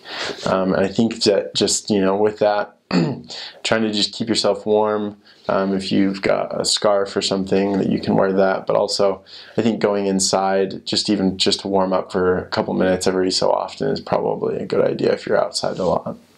I think that when you leave, or when you get called on a mission, and when you leave on a mission, you're not quite sure. I think you're out to really baptize the world, which is an awesome thing, and it's so awesome to be able to help other people come unto Christ, and the spiritual experiences that has blessed, in the ways that has blessed my life. But I think the one person that I'm most grateful for their conversion was myself. And it took me a long time to humble myself enough to let the Lord take root. But I guess there's one talk that really helped me through a lot of those times, and I would just really suggest it to anybody, and that's Hugh B. Brown's telling of the story of the currant bush, which is, it's an amazing example of how the Lord knows what He wants to do with you, and He's going to make you into something absolutely amazing as you serve the Lord with all of your heart, mind, and strength. And I'm just grateful for my experience to be able to serve the people of Finland and to see the changes that they've made in their lives, and also to see the change that I made in my life. And I'm really jealous that you all get to go to Finland and that you all are going on a mission, and I'm grateful for that experience that you will have as well. And just the words of advice that I would like to say, I guess, in closing, would just be that it's going to be hard. It's going to be a lot harder than you ever thought it was going to be. But if you can endure through that, the lessons that you will learn and the things and the experiences that you will have will be life-changing. There are going to be times at the beginning when you want to quit and you want to give up and you want to go home. But if you stick through it, I know that those blessings will be yours as well, and that you'll have those experiences that will shape the rest of your life like it has for me. I know this church is true, and I'm grateful for the opportunity to serve a mission. I say that in the name of Jesus Christ, amen. So one thing that is funny about Helsinki, it's obviously very different, but at the same hand, I was surprised at how Americanized like big cities really are anywhere. So there were a lot of things that were really different and a lot of things that weren't so different. The plane ride over was awful. You know, it's like 13 hours to get across the Atlantic Ocean. You're in a suit, you're in a tie. I don't really sweat very much, and I was like sweating everywhere. And then there was a girl in front of us that had seen, I went there with 7 other missionaries at the time, which was a huge group at that point. And the girl in front of us was making fun of some of the other kids. She was like, oh, look, there's those annoying Mormons, and he's a dork, and, you know, he looks really funny in his shirt and tie. And me and my companion were sitting behind her just kind of laughing the whole time. But when I got to Finland, we were tired because none of us slept, but you're just so excited to finally be there that you don't really, I mean, I didn't sleep for like 2 days, you know. Anytime I feel humidity, because I'm from Idaho, it's a desert. Anytime I feel humidity, I feel like I'm back in Finland, because that was like one of my first experiences, was stepping off the plane and just being like, wow, it's so humid. And it smelled like the ocean too. So whenever I see the ocean, that's like automatically what I think of as Finland. The APs picked us up. They drove us around Helsinki. I took like probably 150 pictures of absolutely nothing because I was so excited, because the buildings tend to be a little different. There's cobblestone roads. The APs took us to go buy ice cream, and for some reason I had euros in my pocket. A family from my ward had sent me some euros, so I went and bought ice cream. And then we passed it around, and it's like there's 7 missionaries eating off of 1 ice cream cone, which is disgusting, you know, now that I think back to it. But it was black licorice ice cream, salmiakki jättely. And anyway, that was like really most of my memories. I remember going to the mission president's home, and one of the things I loved about Finland is, even though it's Europe and you're in a city of 1 million people, it doesn't take very far, or it doesn't take very long to just get out of the city. So I've heard it's the least populated per capita country in Europe. And it's like the mission president's house, at the time at least, was like kind of back in the woods. There was a really nice lake there. It was really quiet. It was May, and so there were a lot of birds out. It didn't ever get dark that night. Our mission president sat us down and just told us all these awesome things, and I just remember being so excited. The other thing that was funny too is it was pretty warm during the day. You know, it was May, but by nighttime or by the morning time, it was absolutely freezing. So I did think that was kind of funny too. He had his back door open when we woke up to eat breakfast that first morning, and it was freezing, even though it was, you know, the end of May. I'm trying to think if I remember anything else. I remember going to Neitsupolku, which is where the mission home is, and it's like the nicest real estate in Finland, which is really funny. The church got it a long time ago, and it's right by the ocean. It's really nice. All the cars down there are like just incredible. You know, the mission president parks his car next to a Ferrari, next to a couple Porsches.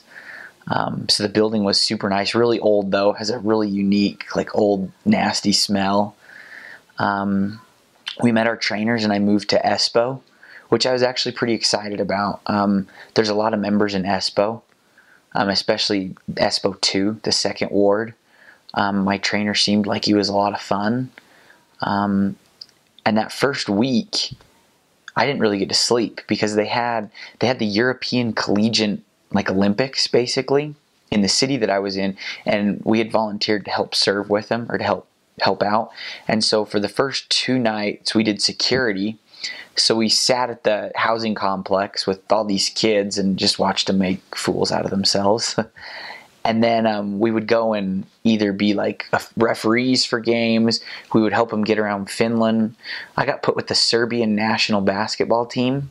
My trainer was 6'6", And obviously the Serbian national basketball team was massive. They had a 7-footer on their team. So I'm 6 feet tall, and I remember being the shortest person all day, every day for, the 3 days that we were with him for my first 3 days, because my trainer was actually the next shortest person at 6'6". So I still have some fun memories from that. After that, I was so tired that I can literally say I think I slept for a whole day. My trainer kind of took the day. We took a P-day off, and because I was jet lagged, I'd stayed up those 2 nights, and I slept for probably 14, maybe 15 hours, which I never did again. Right, never slept in again. But that was that one time I was just too tired to really do anything else. There's a couple letters that you'll never hear unless it's an English word. G, for example.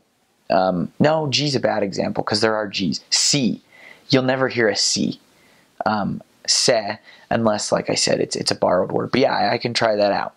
So it's A, B, C, D, F, G, I, Ja, Ko, L, M, N, O, P, T. There is no Q. R is R. Important thing to realize, Finns roll their R's very hard, a lot more so than like Spanish. So they really, especially some of the older people, really get into that R. S.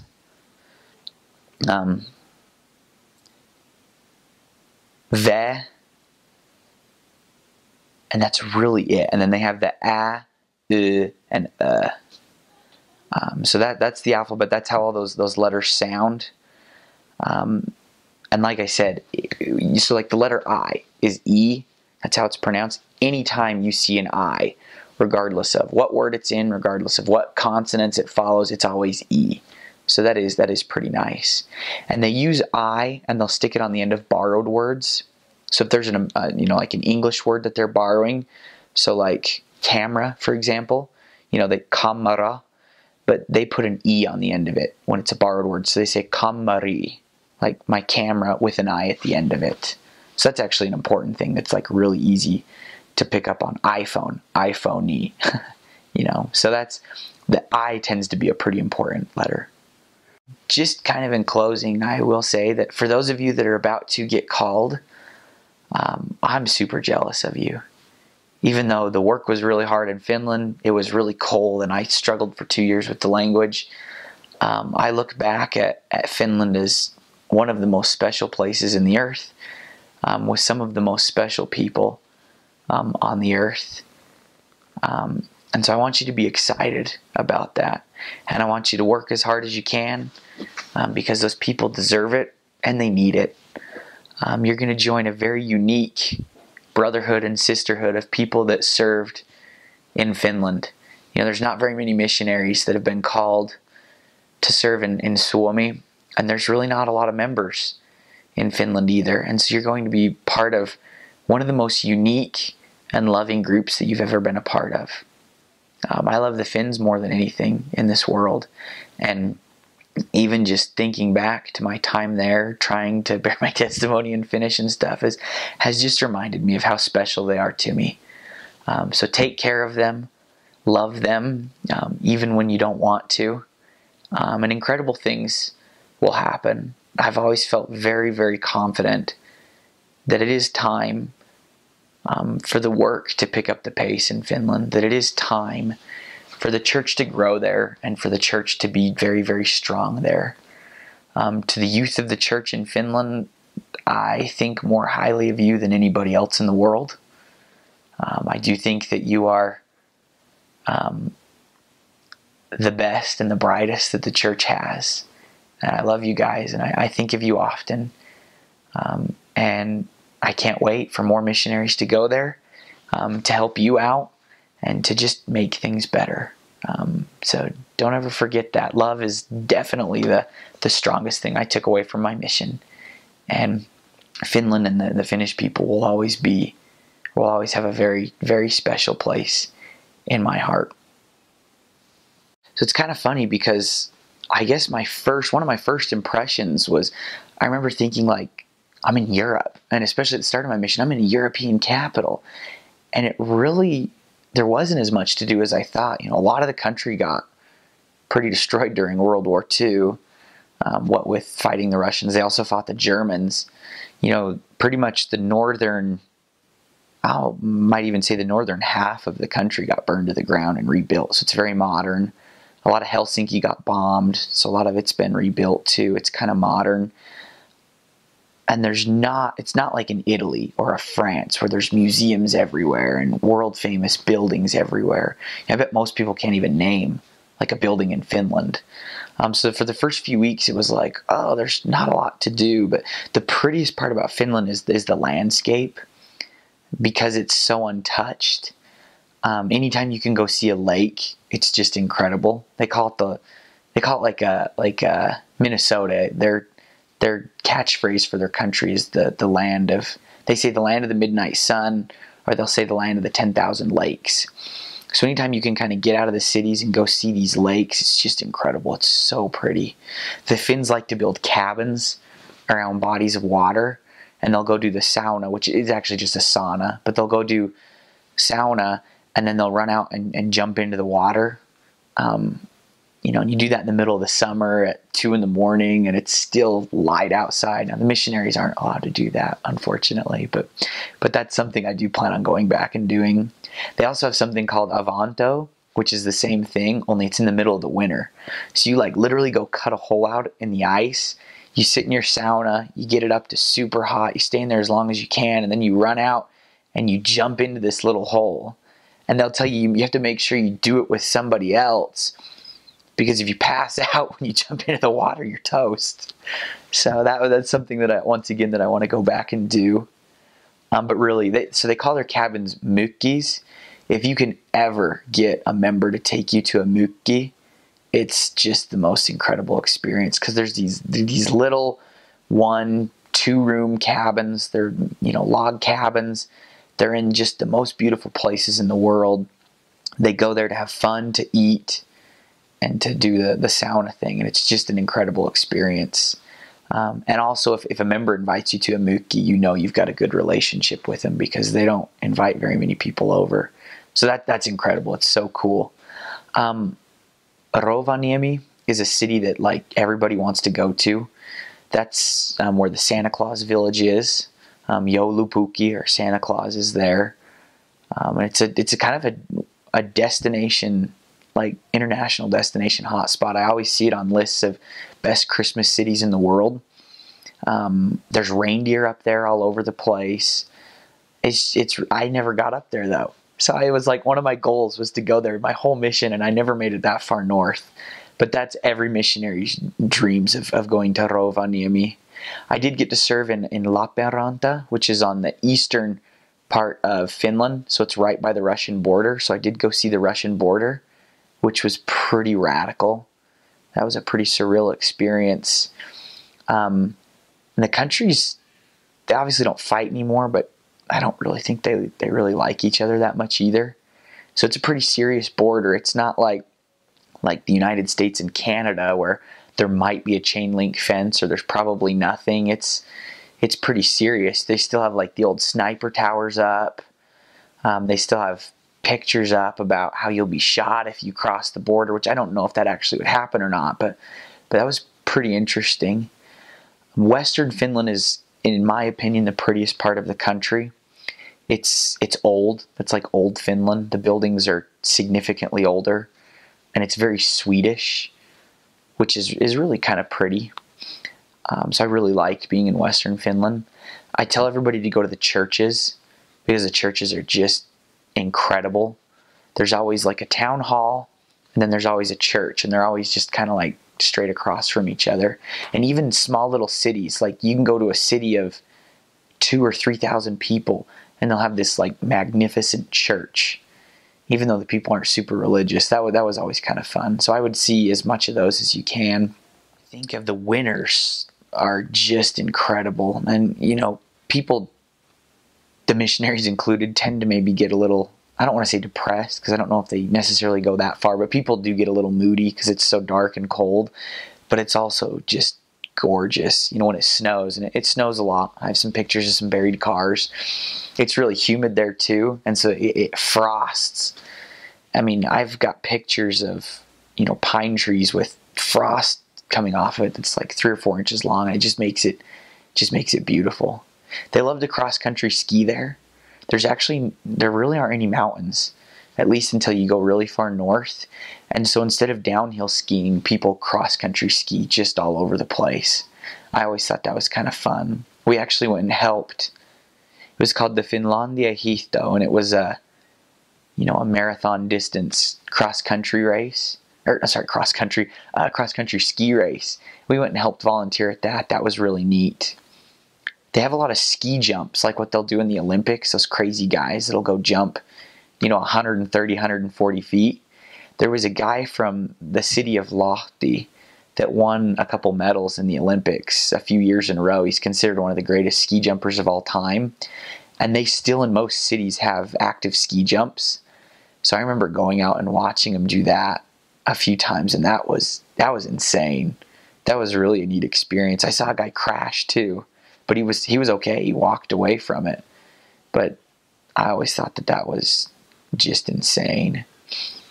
There is, I just remember this. There's a big fortress outside of the harbor of Helsinki. It's called Suomenlinna, which is like Castle Island. It's really, really neat. You could spend a ton of P-days there, just kind of like looking at all the old stuff. There's also some castles over in eastern Finland, and they're not like the medieval castles that you'd think of. They're not as cool as castles in like Germany or France, but they're still pretty neat.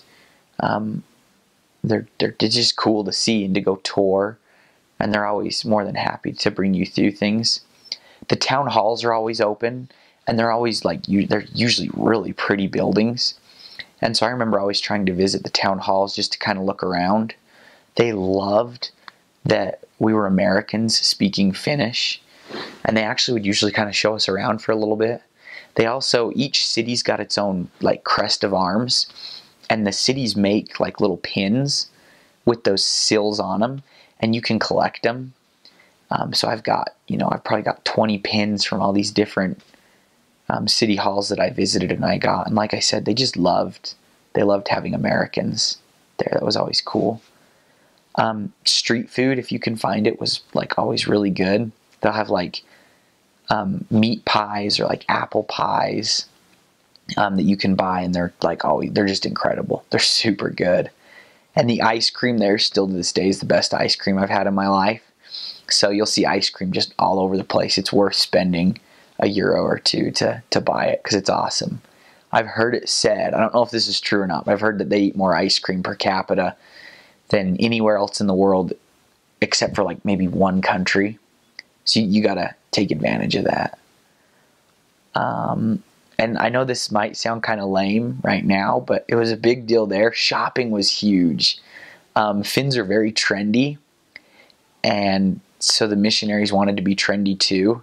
It was like always kind of a joke, when I was there at least, as to when you would throw away your big baggy, American suits, whether they were from like Mr. Mac or the Missionary Mall or CTR Clothing. It was always a joke when you were going to throw those away and go get your first European suit, because they were really nice, they were slim, and so that was a big deal. And they go super on sale. I bought a 3-piece suit for €90, and it's like I still have it. It's held up that well.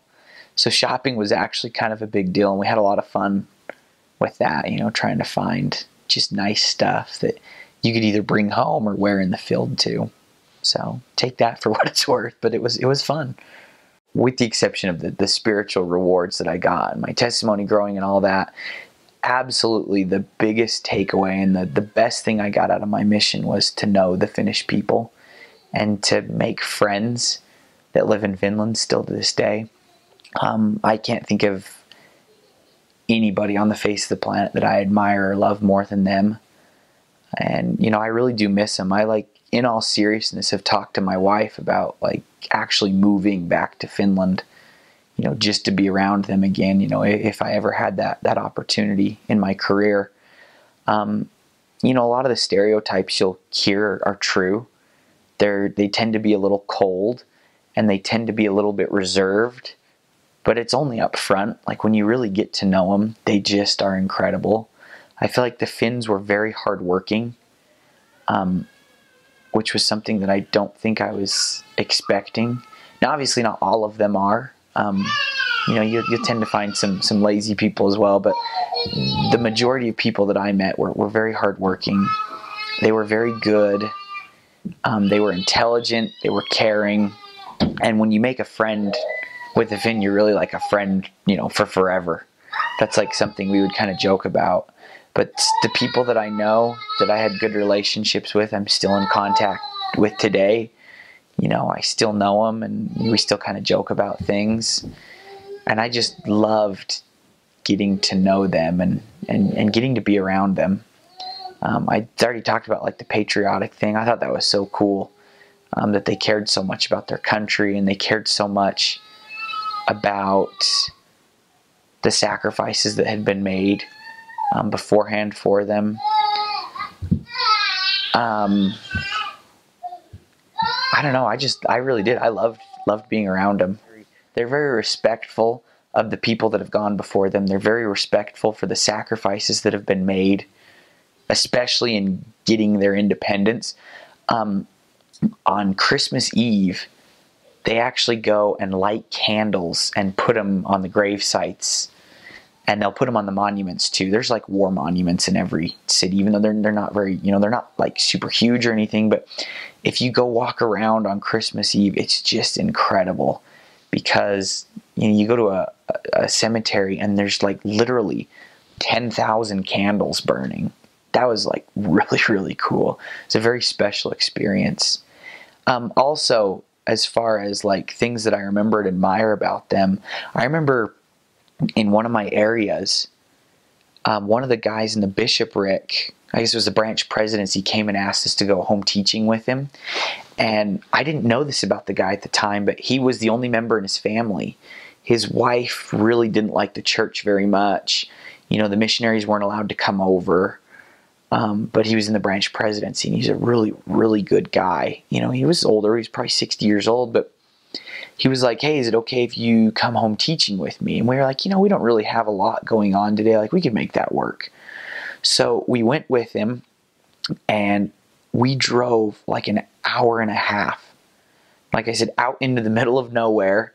And we stopped at this like small little like farmhouse, just a million miles away from anything.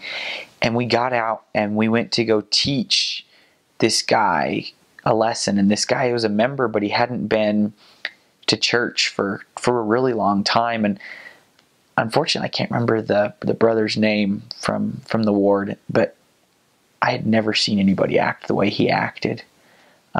He like wasn't afraid. Sometimes I feel like when I go to meet with like a less active individual, I'm kind of afraid to talk about church things. And I have this mentality that, I just need to be outgoing and nice and make them want to come to church because they had fun. And he just got in there and just bore his soul to this individual about how the church would change his life, about how coming back would fix any problems that he had. He talked about how it was really hard that his wife wasn't a member, but that when he did the right things, it made it all okay. He offered to drive and pick this guy up for church on Sundays, which once again, we were well over an hour away, and he had early morning bishopric meetings. But he was like, you know what? I'll drive out here every Sunday. I'll pick you up. I'll get you anything you need. I'll help you in any way I can. And then he stood up in the middle of his lesson, walked over to this guy and gave him a big hug. And that was, even though I don't remember his name, like I've thought about that a lot, because that's the type of member that I want to be in the church. That's how I want to do my home teaching. That's how I want to do my callings. Because that guy, and I got transferred like right after that. I don't know if the guy we visited ever came back to church or not, but I know that he felt loved that night, and I know that that had an impact on him. That was a pretty special experience that I've never forgotten. They've also asked me to try to share the first vision in Finnish. It's been a really long time since I've actually said that, so I'm going to try. It's probably going to have some grammatical errors in it, but the pronunciation should hopefully be okay, so that anybody out there that's trying to learn how to maybe speak Finnish a little bit better could open up their scriptures, find the first vision in the scriptures, and read through it and listen to how I'm going to say this. Joseph Smith said, "Minä näin valopatsan aivan päni yläpuolella aurinkoa kirkamaan, ja se laskeutui vähitellen, kunnes se lankesi minun. Valon levetessä näin kahden personan, joiden hohtoa ja kirkautta on mahdoton kuvata, seisovan yläpuolellani ilmassa. Toinen heistä kutsui minua nimeltä, ja sanoin osoittajan toista, tämä on minun rakas poikani, kuule häntä." So like I said, you're not going to like Italy where the food is world renowned. Finnish food is pretty boring. It's pretty plain. I had one member kind of jokingly tell me like, yeah, the only thing we ever use is salt. And he said, you can't use too much salt because then it's too strong. You would go to like some of the foreign restaurants. There's a lot of Middle Eastern restaurants there, a lot of Asian restaurants. And we'd always request things like extra spicy, and they'd be like, okay, I'll make it super spicy just for you. And it like wouldn't be spicy at all. I'd feel like they put maybe a little bit of pepper on it because they know if they make stuff spicy, the Finns hate it. I ate potatoes with every meal that I ever went to, which I'm from Idaho, so I was completely fine with that. But they love boiled potatoes. So if you don't like boiled potatoes, you better learn how to like that really quick. It was really funny to go get American food in Finland. You know, whether you went to McDonald's or to go get pizza, it was like this like awesome treat. I remember I hate McDonald's, but the first time I went there, 6 months into my mission, I ate my cheeseburger. And I just remember thinking like, oh, it tastes like America. This is so good. And I think we ate at McDonald's every day for a week after that because we couldn't get enough of it. And going back to the pizza's awesome because it's not like American pizza. It's very European, really thin crust, tons of toppings. I've had everything from like every type of fruit imaginable on a pizza, whether it's pineapple, mango, cherries, lingonberries, to something as strange as reindeer meat. I have had a reindeer meat pizza. But the pizza is awesome because it's always just like a fun occasion. Whenever you go get pizza, you're like with other missionaries, whether it's a zone conference, and you go and you try out these like just bizarre combinations. And I have like, as weird as that is, I have like awesome memories of getting pizza in Finland. Like some of the most like fun, relaxing times where it's like you kind of have a little break in what you're doing where it was just always really fun. The only gross thing that I do have to, you will not have heard this before. The only gross thing I have to warn people about, the Christmas food is awful. It's like still to this day the worst food I've ever had. Traditional Finnish Christmas food is a salad that's made of beets, pickles, and apples chopped up. And then they eat ham, which isn't bad, with like a gravy thing on it, which, like I said, isn't bad. But then you have potato casserole, which is not good. Carrot casserole, which is even worse. And then like a turnip casserole, which is like even more worse than that. I threw up my first Christmas. We had 3 dinner appointments in one day. And we just kept eating this gross food over and over again. And just for the record, the Finns don't like it either. I don't know why. It's like tradition. Like the old people like it. No one else does. But by round 3, I was like, I don't know what I'm going to do. And so my next Christmas, I got moved into an area 2 months before Christmas. And I stood up and bore my testimony. And I said, now, not to be culturally insensitive or rude, but the Finnish Christmas food is really bad. And so if somebody wanted to invite us over and just make like chicken or something like that, I said, we would love you. And somebody did that for us. But the Christmas food, Christmas is the most incredible day. They love Christmas. They celebrate it really, really well. But the food is not part of that, just as a heads up. They also drink, oh, this is funny. They drink non-alcoholic beer on Christmas. and it's pretty strong. I would be pretty surprised if anybody could really drink much of it, because there's no alcohol in it, but it still kind of tastes the same. It's got like that. I mean, I guess I don't really know because I've never drank, but it just burns the whole way down, and it's not good. So just watch out for Christmas, because Christmas is a little rough. They also, one really quick thing, they're really big into what they call makara. It's just like sausage, and it's pretty incredible. You go buy it at the store, the members will make it for you. They cut it up and grill it all the time, especially during the summer. Like, I'm salivating just thinking about it now. It's pretty good. Like all sorts of different types, like stuff filled with cheese, stuff filled with this, and it's always a lot of fun to go to a makara grilli. It's pretty great. One thing that everybody's going to hear is that the language is hard, and it is. There's like really no way around that. There's 19 cases for verbs. There's 19 cases for verbs. There's like 6 different conjugations. I read once in a book that there's 5,200 different derivatives of every verb, which really makes it a memorization game. I mean, it's pretty bad in that sense. But I remember in the airport, we were at baggage claim, and there was a mom talking to her little kid, and she was like, babbling in baby talk, like the most simple Finnish, and I had no idea what she was saying. So just none. I was completely clueless. So the language is like the first weird thing about being in a foreign place. You walk down the street and nobody is speaking English, but people are just carrying on like everything's completely normal, and it's really, really weird.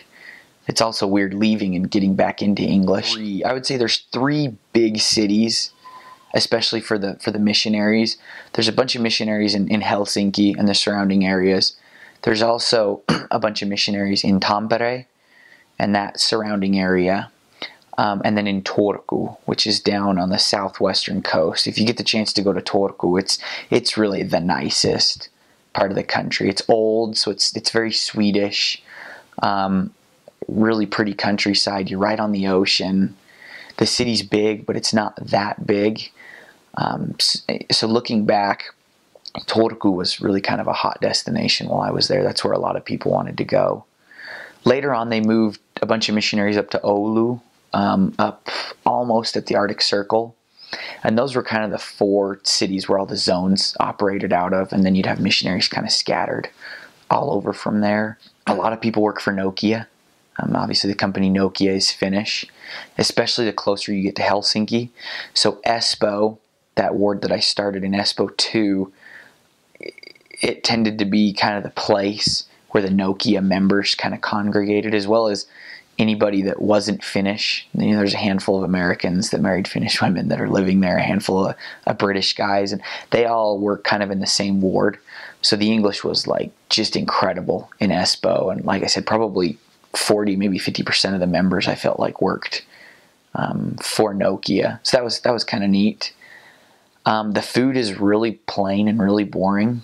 They don't really do anything other than use salt. Nothing's spicy, nothing's sweet. We would kind of always make fun of that it was pretty bland. Somebody told me once that Finns love to live, he said, keskellä ei mitään, which, when you learn Finnish means literally out in the middle of nowhere. So Finns are the most happy when they don't see their neighbors, when they don't have to see anybody else. They tend to be kind of reserved people, which is really neat. And when you get to know them, it makes it really special. But a significant portion of the population, obviously there's a lot of people that live in Helsinki, a fifth of the population, but a huge majority of people too live in cities of just a few thousand people. And they live so far away from their neighbors that you'd never really see anybody else.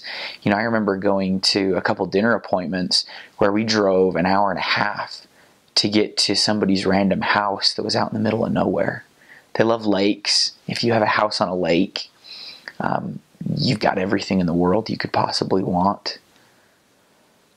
Finland declared their independence on December 6th from Russia during World War I, and they're incredibly patriotic. I always thought that Americans were hands down the most patriotic people in the world. So I feel like we have a good reason to be. We fought for our freedom, and then I met the Finns, and they are every bit as patriotic as Americans are. They declared their independence, and it lasted for about 12 years, and World War II broke out. And an agreement between Hitler and Stalin was that Stalin could have the Baltic, Estonia, Finland, Lithuania, Latvia. And so Russia invaded all of those areas, and they took all of them over, without a fight until they got to the Finnish border. And Finland fought them 3 different times. At one point, the Russian army was bigger than the population of Finland, and Finland won all 3 times.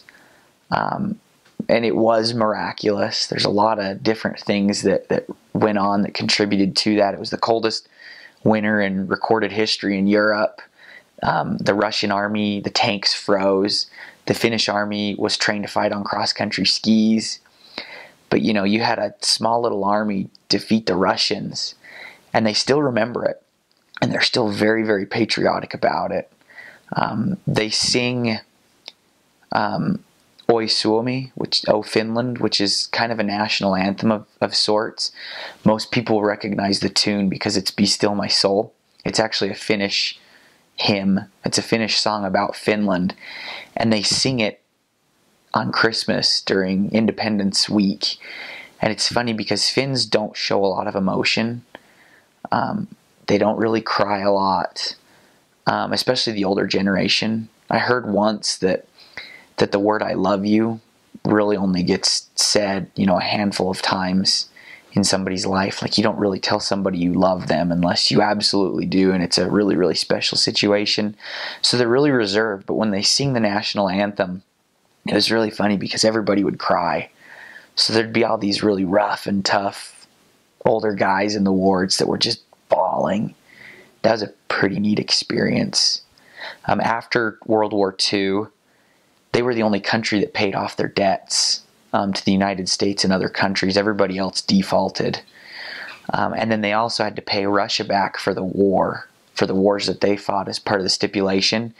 And it made the country super poor for a really long time. It made the people learn how to work very hard. And in my opinion, it made the Finns a little more conservative and a little different than most of their European counterparts. I remember talking to an older guy about his childhood, and he told me that one of the things that he remembered was being hungry and cold all the time. But anytime he'd see a train going towards Russia, it'd be full of wood and coal and food. And he remembered thinking like, wow, that'd be really nice if we had wood for our fireplace, if we had coal for our fireplace, if we had food at night. Because that was just the situation that they lived in, where all the excess that they had was going to pay off other countries. It made a very unique people. It possibly is probably part of the reason why they tend to be a little reserved and a little coarse on the outside sometimes, is I think a lot of them still remember that.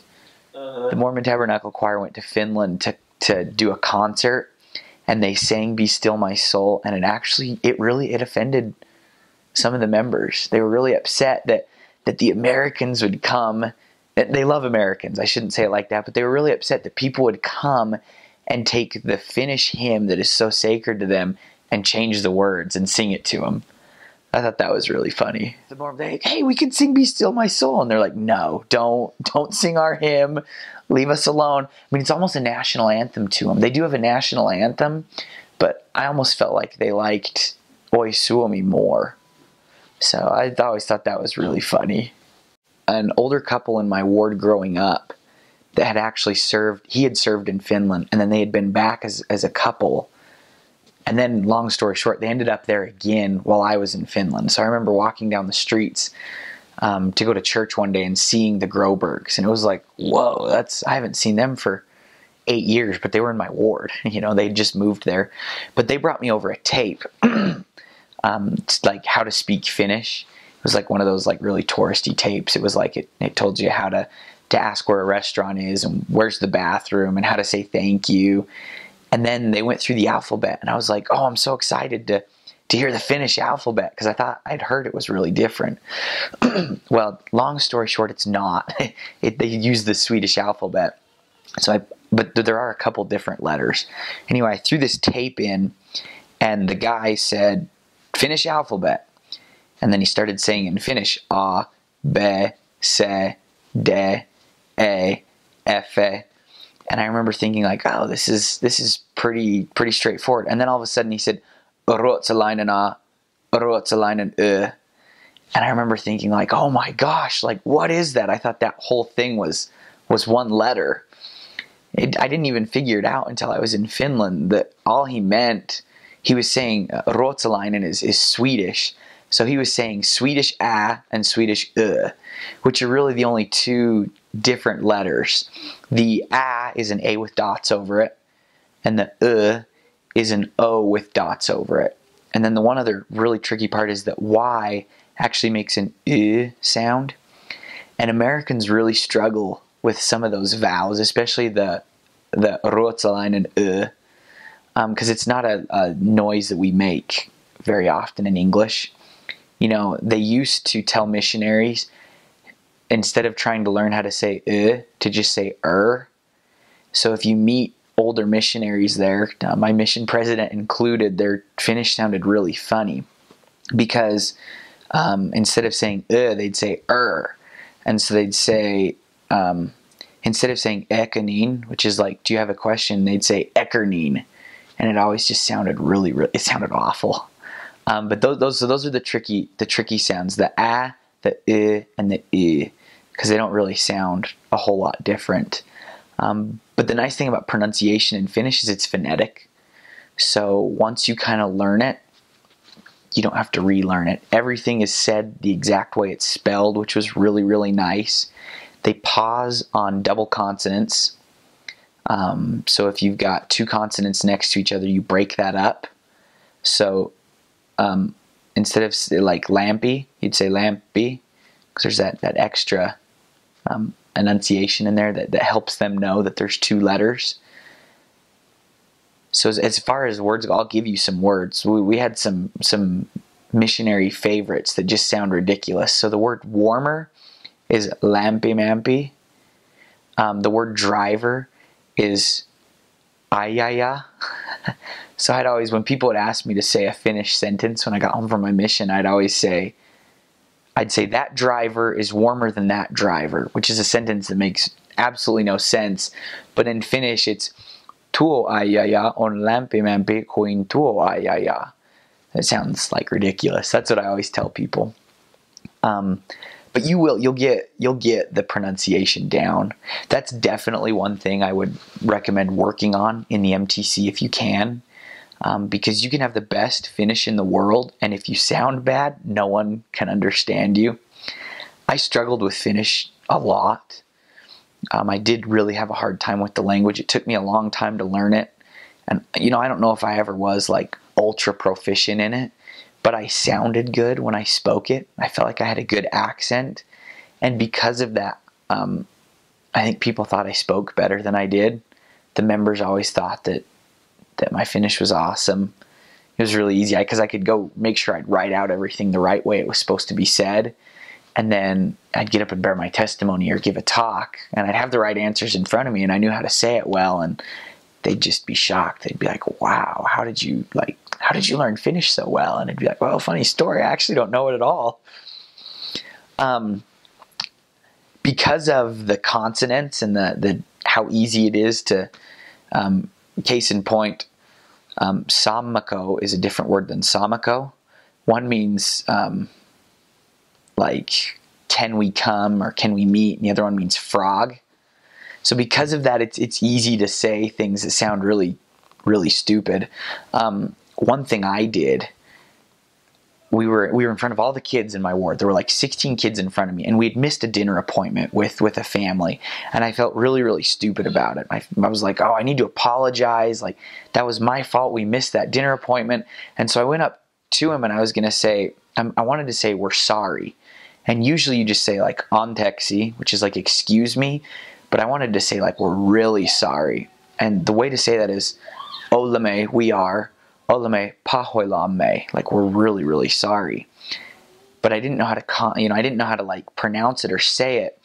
And instead I ended up saying olemme, we are pahoillaisia, which means like we are devils. But the funny thing about the Finnish language is devil is like one of the worst words. Like you think of the worst word in English, and its equivalent in Finnish is a reference to the devil. Whether it's by name, something like Satan is considered very, very offensive, or paholainen, which is devil. And so basically is what I did is I swore in front of 16 members. I said, we're devils instead of we're sorry. And I think for the next 6 months, because I was in that ward for a really long time, the kids would make fun of me. So you got to be careful with that. Things just, to us, they sound the exact same. And to the Finns, they obviously don't. There was like a really funny catchphrase that used to get tossed around a lot. We'd say something along the lines of, Sammako tapaman sinun mies, or Sammako tava. Anyway, they sound really, really similar. One means, can we come meet your husband? The other one means a frog is going to kill your husband, which are like super, super, like obviously if you're walking around telling people like, hey, a frog's going to come kill your husband, they know what you're trying to say, but they're still going to laugh a lot at you. But pronunciation is one of those things, like I said, you can choose to be good at that, I really feel like. In my opinion, it's just taking the time to decide, do I sound good or do I sound bad? And you're never going to like fake somebody out to the point that they think you're a Finn. And if a member tells you that, they're probably just being like courteous and trying to be nice, like, oh, you sound Finnish. It's probably not true, but there definitely were missionaries that sounded a lot better than other missionaries, and it made a really big difference. So I'm going to try to teach you guys super simply how to pray in Finnish. First things first, start by addressing Heavenly Father. The easiest way to do that is to just say, Taivallinen Isä, Heavenly Father. After that, we should probably thank for some things. To say I thank in Finnish is minä kiitän. So you can say minä kiitän sinua, I thank you. Minä kiitän sinua for the earth, for the good day, for my friends, for my family. Now, that's actually pretty easy too.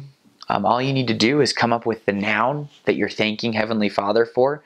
So we'll say family. Family is perhe.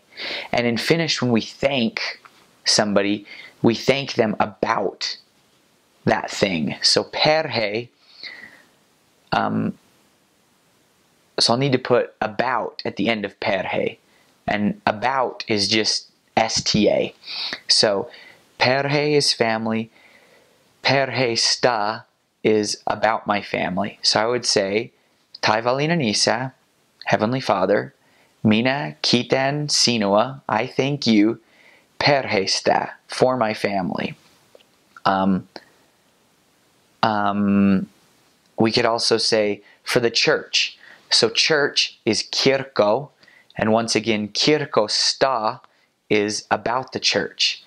Taivallinen Isä, Heavenly Father, minä kiitän sinua, I thank you, kirkosta, for the church. After we go through thanking Heavenly Father for various things, then we can ask Him for blessings. To ask in Finnish, in a gospel sense or in a praying sense, is minä pyydän. So minä pyydän sinua, I ask you, and then you're going to need to say että, which means that. So minä pyydän sinua että, I ask you that. And this is where we can throw out some phrases that the church would grow. Kirkko kasvoisi. So once again, Heavenly Father, I'd ask you to bless that the church would grow. Taivallinen Isä, Heavenly Father, minä pyydän että, I ask that kirkko kasvoisi, that the church would grow. Then we can say maailmassa, around the world, or we could say Suomessa, in Finland. So Heavenly Father, I ask that the church will grow in Finland. Taivallinen Isä, minä pyydän, että kirkko kasvoisi Suomessa. Then we could also throw in some other phrases that I'll repeat here. I ask you to bless that missionary work will go forward in Finland. Minä pyydän, että lähetystyö menisi eteenpäin Suomessa. I ask you to bless that my family will be safe. Minä pyydän, että perhe olisi turvassa. I ask you to bless that tomorrow will be a good day. Minä pyydän, että huomenna olisi hyvä päivä. And then we close in the name of Jesus Christ, Amen, which in Finnish, an SSA on the end of the word literally means in. You actually may have heard that when I said Suomessa, that means in Finland. But in this case, we want to close in Jesus Christ's name. So name is Niemi, and so we're going to say Niemissa, meaning in the name. And then we'll say Jesus Christ's name. So I would say Jeesuksen, Kristuksen, Jesus Christ's Niemessä, in his name. Amen. So one more time. Jeesuksen, Kristuksen nimessä. Amen. And now I'll go back over the whole thing. And the nice thing about Finnish prayer is really all you need to do is learn a couple nouns and you can kind of put those into the thanking or the blessing category. So I would say, Taivaallinen Isä, minä kiitän sinua tästä päivästä. Minä kiitän sinua perheestä. Minä kiitän sinua kirkosta. Myös minä pyydän, että kirkko kasvoisi Suomessa. Minä pyydän, että lähetystyö menisi eteenpäin Suomessakin. Isä, minä pyydän, että ihmiset Suomessa, että he löysivät tätä evankeliumia. Jeesuksen, Kristuksen nimessä. Amen. And I obviously added like one or two extra sentences in there, but the formula is quite simple. What was the most exotic food you had in Finland? Pickled herring. So they love to eat that as kind of like a side thing, and it's terrible. What was one of the most crazy or dangerous experiences you had? Finland is actually like the safest place that I've ever been to. I don't really ever remember feeling unsafe, really ever, my entire mission. I served in the most dangerous city in Finland, Lahti, and was never in a bad situation one time. What was one of the most spiritual experiences that you had? Teaching a lady about tithing, actually, and she couldn't pay it. They have really high taxes there, and we had a member that was with us that kind of called me out on teaching it too abrasively. She interrupted me and said, you need to understand such and such's context when it comes to paying tithing. She said, this is going to be a massive sacrifice for her. And the lady said, yes, it will be, but I'll do it. And she got baptized, and it was really neat to watch her do that. And the Spirit was so strong at that lesson.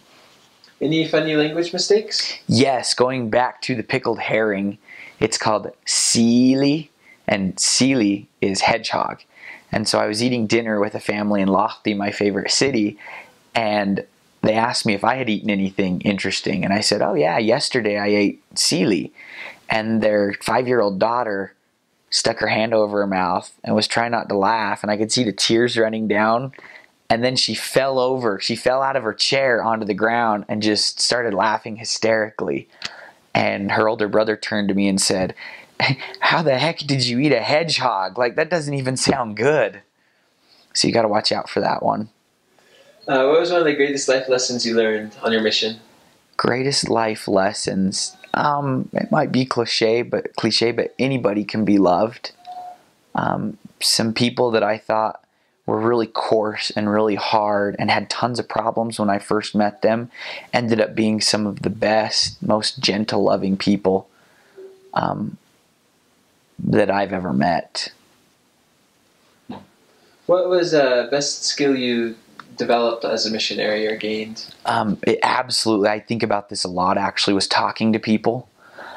Finns are very hard to approach, especially in public, because it's almost culturally unacceptable to talk to somebody you don't know in public. And I was struggling with Finnish, and I was in an area where we had nothing going on. The work, they hadn't had a baptism for 9 years. It was called Pori. And I remember making a goal with my companion that we were going to talk to 20 people in the streets a day. And it was awkward. And I got shut down so many times. And gradually we learned to be, tactful enough and skillful enough that we could actually carry conversations with people out in the streets that didn't want to talk to us, and it was in a hard language. And still to this day, I have no problems talking to anybody. It's been really good for me. In my career, I feel like I'm an exceptional interviewer, and I really do contribute that completely to my mission. I was able to get a job in New York City. For being from Idaho, I'm from a city of 50,000 people, and I got a job in New York City with a massive company, and I really do attribute it to that I knew how to talk to them, and I knew how to interview really well. What most extreme weather? It was the second winter I was there was awful, and it's dark all the time, and so the temperature really doesn't change. It was 30 to 35 below for 6 weeks straight until I went home. So it was freezing cold and really dark, and yeah, I remember genuinely not being warm for my entire last change, because even in the shower, our hot water only lasted for 5 minutes. So I just remember thinking I'm never going to be warm again. It snowed a lot that winter too. Like I said, I've got some pictures of parking lots where it just kind of looks like that, because the cars were completely buried. It was pretty unreal. So you're talking, there was several feet of snow. What was one of the hardest things that you went through on your mission? I'm glad you asked that. I think it's because the work is really hard in Finland, because it is.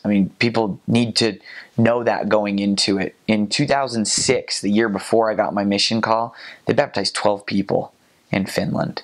Now the numbers are a lot better than that now, but the work is slow and hard. I got let in tracting 13 or 14 times on my mission.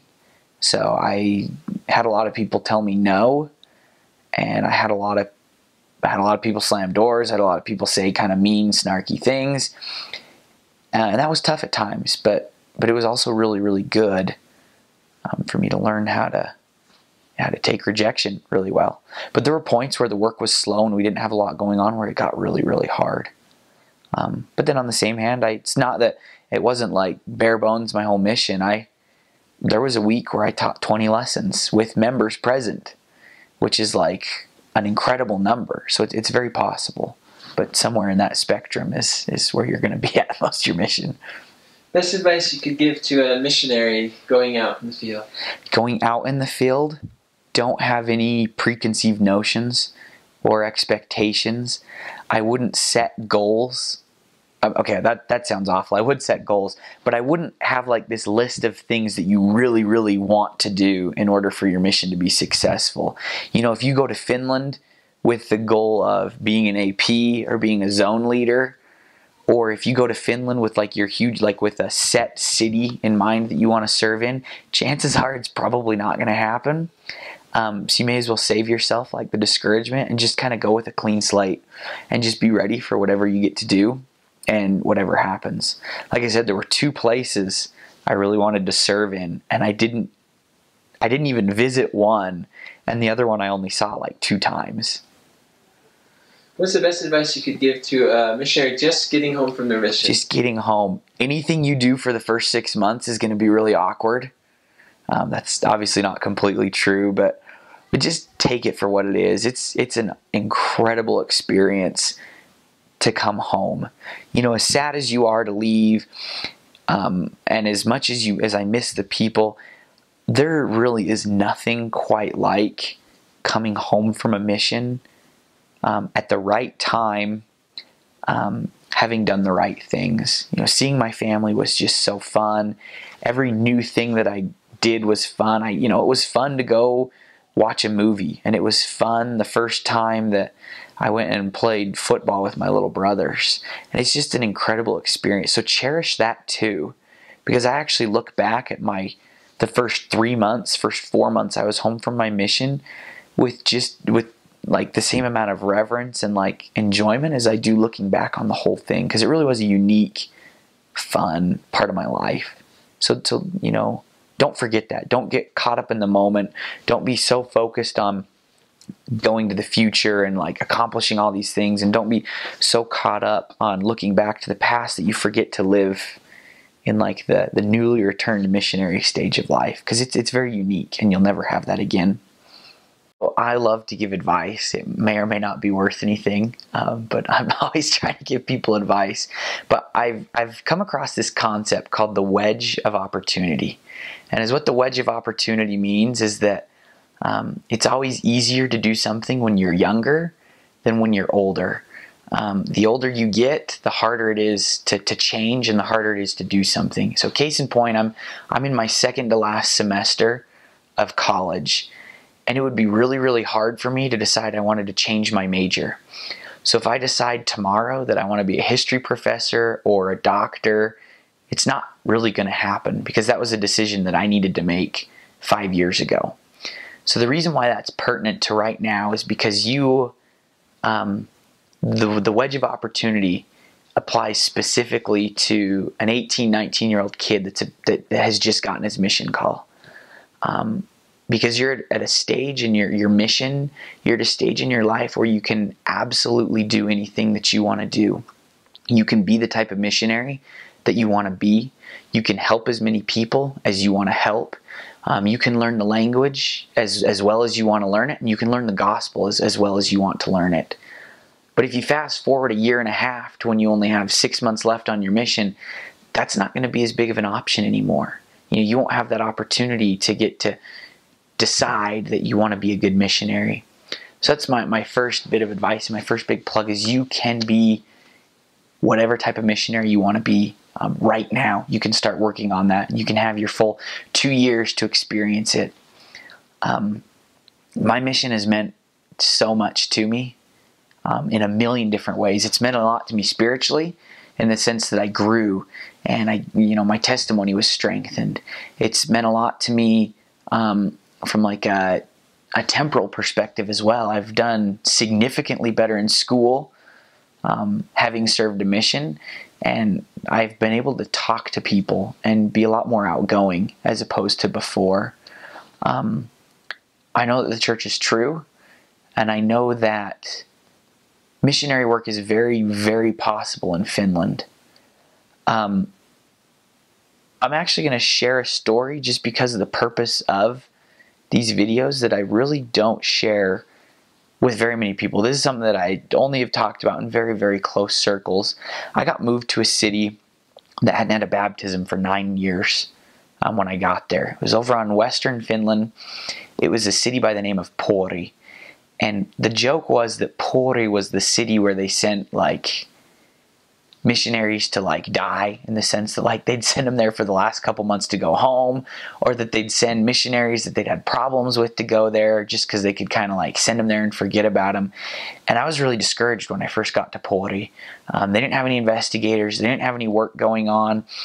And me and my companions, because I had quite a few companions as I was there for a really long time, didn't let that bug us. We really felt that there was a lot of good to be done in the city, and that there were a lot of people that needed the church. And we started talking to as many people as we could find. We started with 20 people a day. We'd go chase 20 people down on the streets a day, and I made a fool out of myself so many times. But the more we did it, the more success we started to have. We started finding like investigators. We started teaching lessons. We started giving Book of Mormons. At one point, we led the mission in lessons each week in discussions. So our little city of 60,000 people we were teaching more individuals the gospel than they were in Helsinki, where there were 1 million people. We started having members come to all our lessons. The members got super excited, and we started to get baptisms as well, which was pretty miraculous. Because like I said, that font had been dry for 9 years, and it was filled almost every change that I was there for, and I was there for quite a while. And I know that was because God had prepared people, and that He had people in mind that wanted to hear about the gospel. It doesn't matter where you go. There's people that can be significantly impacted by the church, and there's people that want to hear about the message of the restoration. I know that missionary work is a real thing. I know that we're moving forward the kingdom of God. I know that the Book of Mormon is true. I know that Joseph Smith was a prophet of God, that he translated the Book of Mormon, and that just that everything that he did has changed my life for the better. I know that the Savior leads missionary work. I know that the Savior is real, that He loves us, and that He loves everybody. And like, in all seriousness, that concept of gospel love really didn't hit home for me in my life until I served a mission, because at some point something clicked, and I started to view the Finnish people the way that the Savior viewed them, and it made all the difference. That was when I became a good missionary, and that was when things really started to happen in my mission. And I say these things in the name of Jesus Christ. Amen.